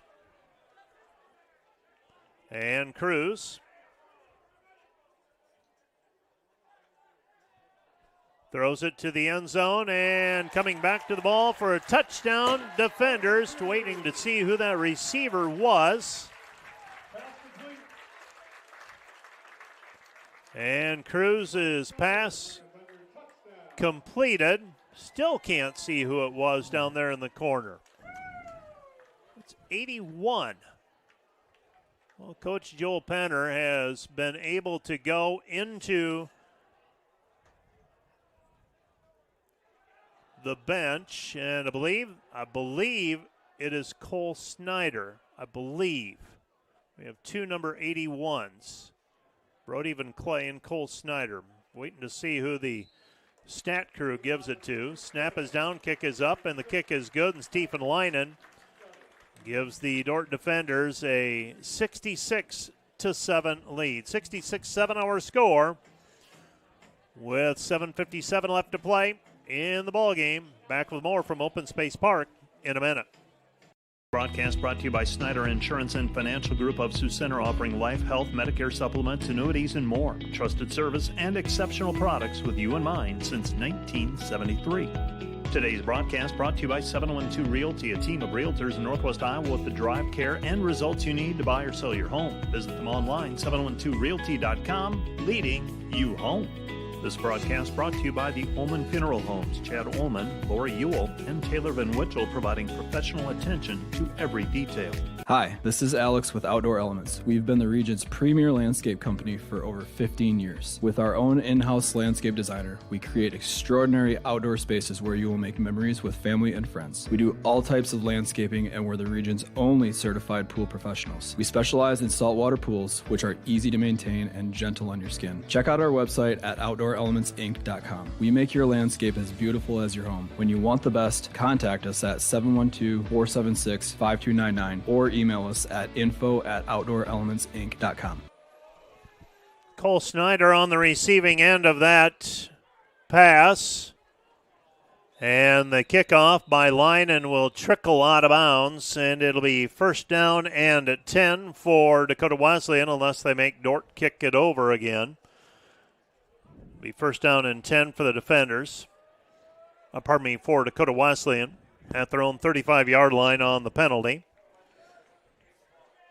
Leinen's probably feeling some leg fatigue so far today. That might be one explanation for that kick. Yeah, he's kicked, 66 to nothing, so he's kicked 9-point afters, and he has converted a field goal as well. That started the scoring way back when, early in this one. So Drake, after throwing an interception, back in at quarterback. Bouncing it to the outside. This is Kaiser, and Kaiser stays in bounds at the 45-yard line. Falls forward. Picks up a first down, so a gain of 11 on the play with 7:40 left to go in the contest. Dort leading 66-7 as we go past the midpoint now of this fourth period. First down and 10 for the Tigers at their own 46.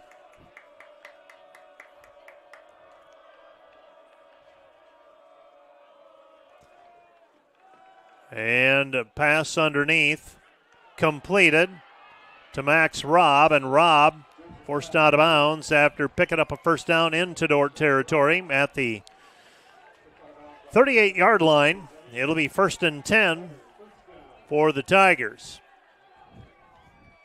First and 10 for the Tigers, under 7 minutes to go. The defenders will go to 1-0 this season. And more often than not in recent history, these games have been decided by relatively wide margins.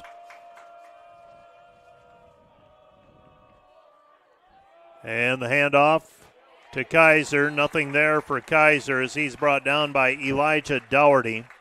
Last year's game, a 42-7 win for the defenders in Mitchell. 2 years ago, relatively close, 23-12 here in Sioux Center. That was, I believe, a late game. Might have been a November contest. Then other scores, 38-7, 45-13, 47-10, 57-22, 50-23. The last win for Dakota Wesleyan in the series was in 2017. That was a 62-52 shootout. Wow. That's a lot of points scored in the ball game. That took a long time in Mitchell. Pass underneath and incomplete. Endel on the coverage. Pass intended for Kaiser. And it'll be third down and long. Third and long with 5:48 left to go in the game. Clock stops on the incomplete pass. Well, at the conclusion of our contest today, we'll be choosing our Ross Hoekstra State Farm Player of the Game. We'll be doing that for all home contests this year. Pass underneath falls incomplete. It's going to be fourth down. Yeah, you're third and extra long on their 42. You just want to get some of it back and go for it on fourth down, but getting an incomplete pass there, Dakota Wesleyan is going to choose to punt it away. Yeah, so 4th and 14. Valverde back inside the 5. He's returned a lot of punts already today. This one will be with the wind. And towards the sideline, Valverde is going to take it inside the 5. That's ill-advised. Makes a man miss, though. He's to the 20, to the 23-yard line, and he's brought down. Yeah, usually you don't catch it inside the 5 unless you're Valverde and you're going to make 3 or 4 people miss and get the ball back out outside the 20. Yeah, it's at the 23-yard line. First down and 10. Tigers will fall to 1-1, 0-1 in league play. For them next week, they're off to Concordia, so 2 road games in a row for Dakota Wesleyan. Curious to see how Concordia and Doane plays out this evening. I was a little surprised. Handoff up the middle. And a little bit of room there to run. Yeah, a little shoestring tackle. Otherwise, that might have been a really big gain. So Medlock on the carry. Sean Medlock on the carry. I was a little surprised at the Hastings-Doane outcome last week. I think that one ended up being like 21-7, something like that. Hastings won pretty significantly. So I'm curious to see Concordia and Doane, how that one plays out tonight. That'll be the season opener for Concordia and the second game of the year, obviously, for Doane. Handoff, McCoy from Cruz. It'll be third down and short with 4:40 remaining. So Preston McCoy on the carry, and they're going to award him a first down. And you'll see Dort remain very deliberate on offense at this point. Would like nothing more to pick up one more first down and call it a day. So Cruz in the backfield along with McCoy. First down and 10 at the 33-yard line. Handoff to McCoy. McCoy, second level. He's to the 45. Bounces outside to the 50, 40, 30. And forced out of bounds inside the 30 down at the 25-yard line. So Preston McCoy, that's a 42-yard pickup on the play.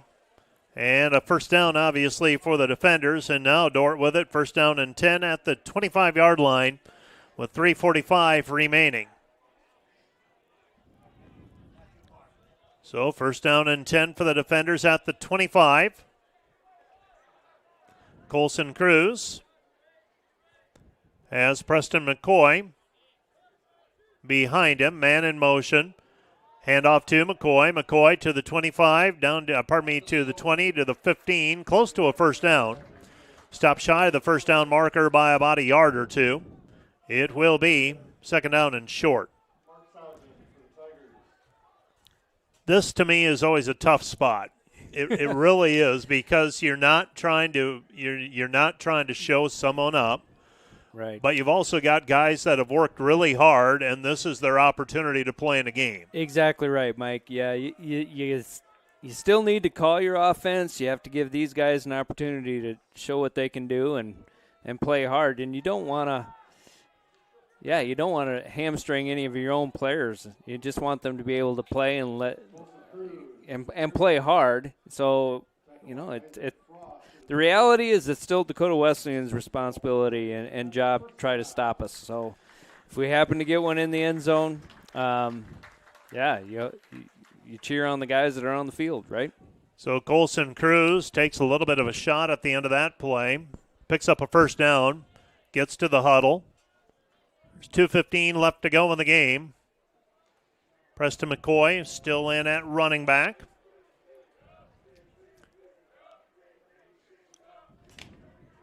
Two minutes remaining, and Dort's going to let it run down to the 2-minute timeout. So we're going to take a timeout on the field as well. This timeout brought to you by Casey's Bakery. Find your favorite bakery products at caseysbakery.com. Back with more in a minute. When you add up all the Wi-Fi connected devices in your home these days, you'll be surprised at how many there are and how much bandwidth they're using. Do the math. It just may add up to needing faster Wi-Fi. Premier Communications has you covered with reliable internet speeds up to 1 gig. Keep everything connected with Premier Communications. Visit us online at mypremieronline.com or call at 1-800-741-8351. Premier Communications.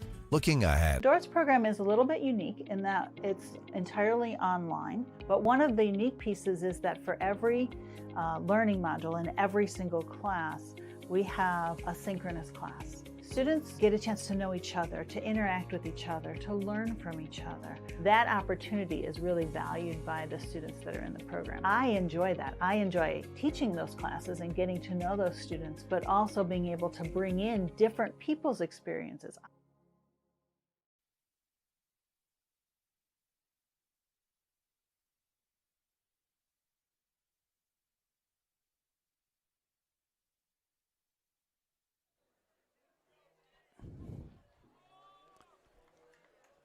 Two minutes left to go in regulation. The Dort defenders with the lead.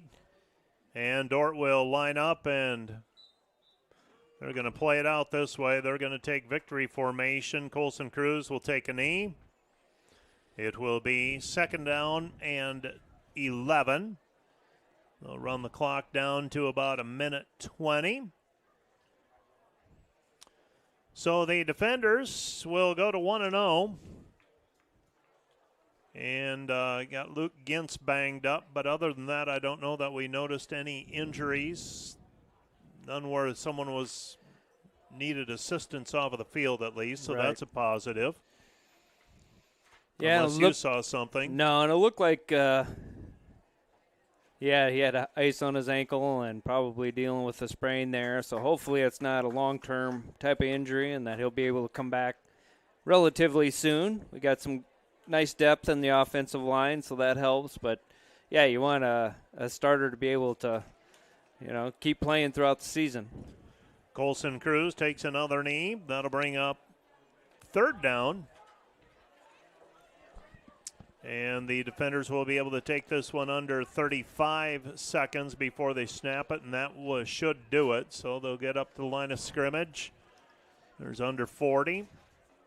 And Cruz takes a knee. That'll bring up fourth down, and Dort won't need to snap the football again. That's going to do it for the play-by-play portion of our broadcast. Stay tuned. Coming up next, the Wireless World Postgame Show as the Dort defenders come away today with a 66-7 win over Dakota Wesleyan in Great Plains Athletic Conference football action. 66-7. Dort goes to 1-0 this season, both in the conference and overall. Dakota Wesleyan falls to 0-1 and 1-1 overall. Let's take a 2-minute break, and we'll be back with the Wireless World Postgame Show Right after this, you're listening to Dort Football on KIHK and the Dort Media Network. You add up all the Wi-Fi connected devices in your home these days, you'll be surprised at how many there are and how much bandwidth they're using. Do the math. It just may add up to needing faster Wi-Fi. Premier Communications has you covered with reliable internet speeds up to 1 gig. Keep everything connected with Premier Communications. Visit us online at mypremieronline.com or call at 1-800-741-8351. Premier Communications. Looking ahead.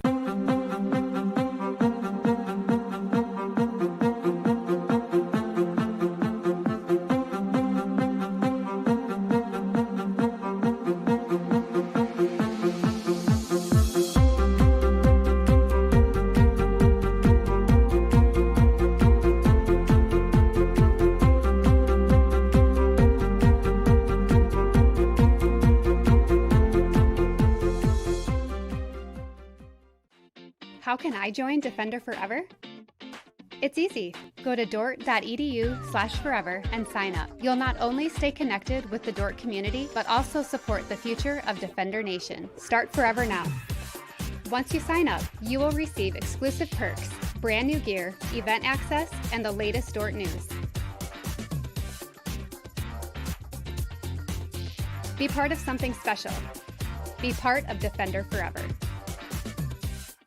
Find a project that applies to your local context, that helps you as a teacher in your classroom, and do a deep dive on it. Like, we're always trying to be like, what does this have to do with the place in which you serve?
Draven Howen, Devin Endel, Cole Johnson all had a tackle for a loss. Elijah Dougherty had 2 tackles for a loss. Individually on offense, Noah Strickfadden, 12 of 19 passing, 340 yards, 3 touchdowns. Colson Cruz completed a touchdown pass. Daniel Dickerson, 14 carries, 72 yards. Preston McCoy, 5 carries, 58 yards. Keenan Velverty, 5 carries, 35. Noah Strickfadden, 6 for 32 and a touchdown. Brendan Piper, 5 for 26 yards. Receiving, Elliott Beal, 6 catches for 201 yards. For Dakota Wesleyan, Jensen was 14 of 28 passing for 113 yards. Leading rushers, Darrow and Jensen with 34 and 22 yards, respectively. Cole Holden, 4 catches for 47 yards. Punt returns. Keenan Velverty, 4 returns for 78 yards and a long of 35. Stephen Linen, a field goal, and he had 8 point-after tries, and he converted all 8 of them. What did I miss? Not a lot. Pretty dominant performance by the defenders today. Yeah, I never expect these kind of games, but to my untrained eye, watching last week, Dakota Wesleyan against Dakota State, I thought, okay, we have some question marks for Dort. What are they going to have? And that's the one unknown. You had so many guys on defense that didn't have extended playing experience. You just wondered how they would respond, how they would play, and we got our answer pretty well in the first half. Yeah, absolutely. The defense came out, did a great job in the defensive secondary. The coverage was really, really solid.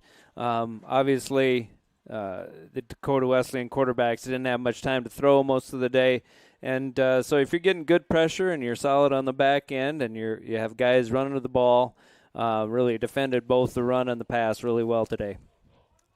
I don't know that there's much more to add in terms of post-game thoughts to this one. The scoreboard, we will take one more break. So back in the truck, we will take one more break, and then we'll come back with our player of the game announcement. Midland defeated Hastings earlier today, 24-9, and it was Morningside over Briarcliff, 58-17.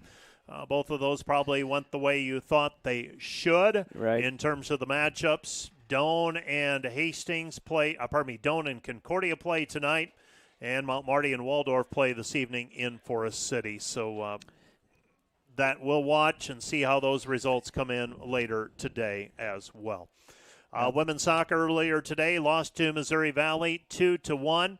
Men's soccer got a later start, and tell you what, we'll tell you how that one is progressing as well when we come back with our player of the game announcement. So let's take one more 2-minute break, and we'll be back with the Ross Hoekstra State Farm player of the game right after this.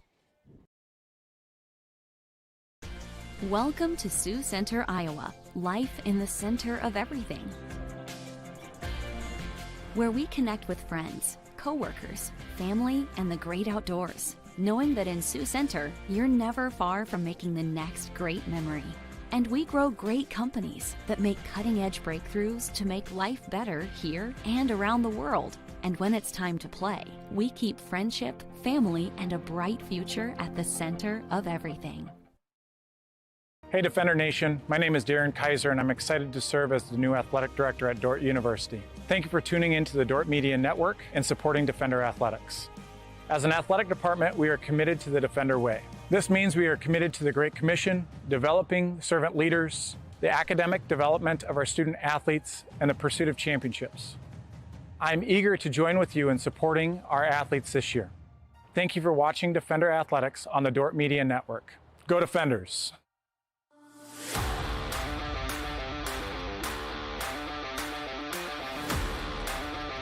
To Piper up the middle. Piper still on his feet. Touchdown Defender.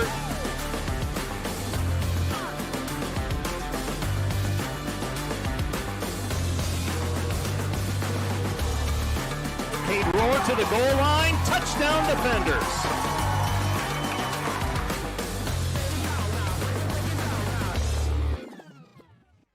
Homegrown.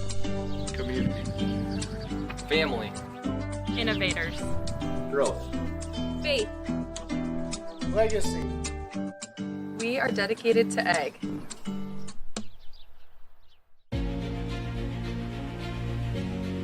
This is a Dort Media Network student-produced live stream broadcast.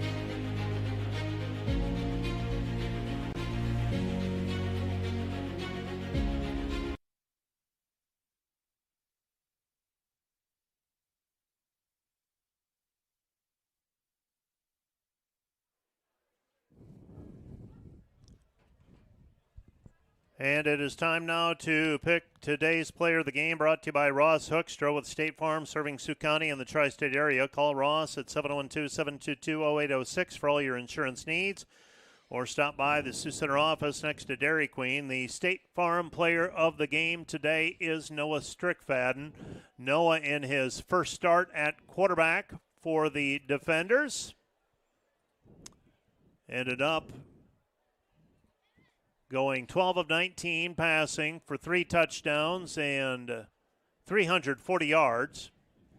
He also ran for a touchdown, had 6 carries for 32 yards. So Noah Strickfaden is your player of the game. Kyle? Hey, good start, huh? Yeah.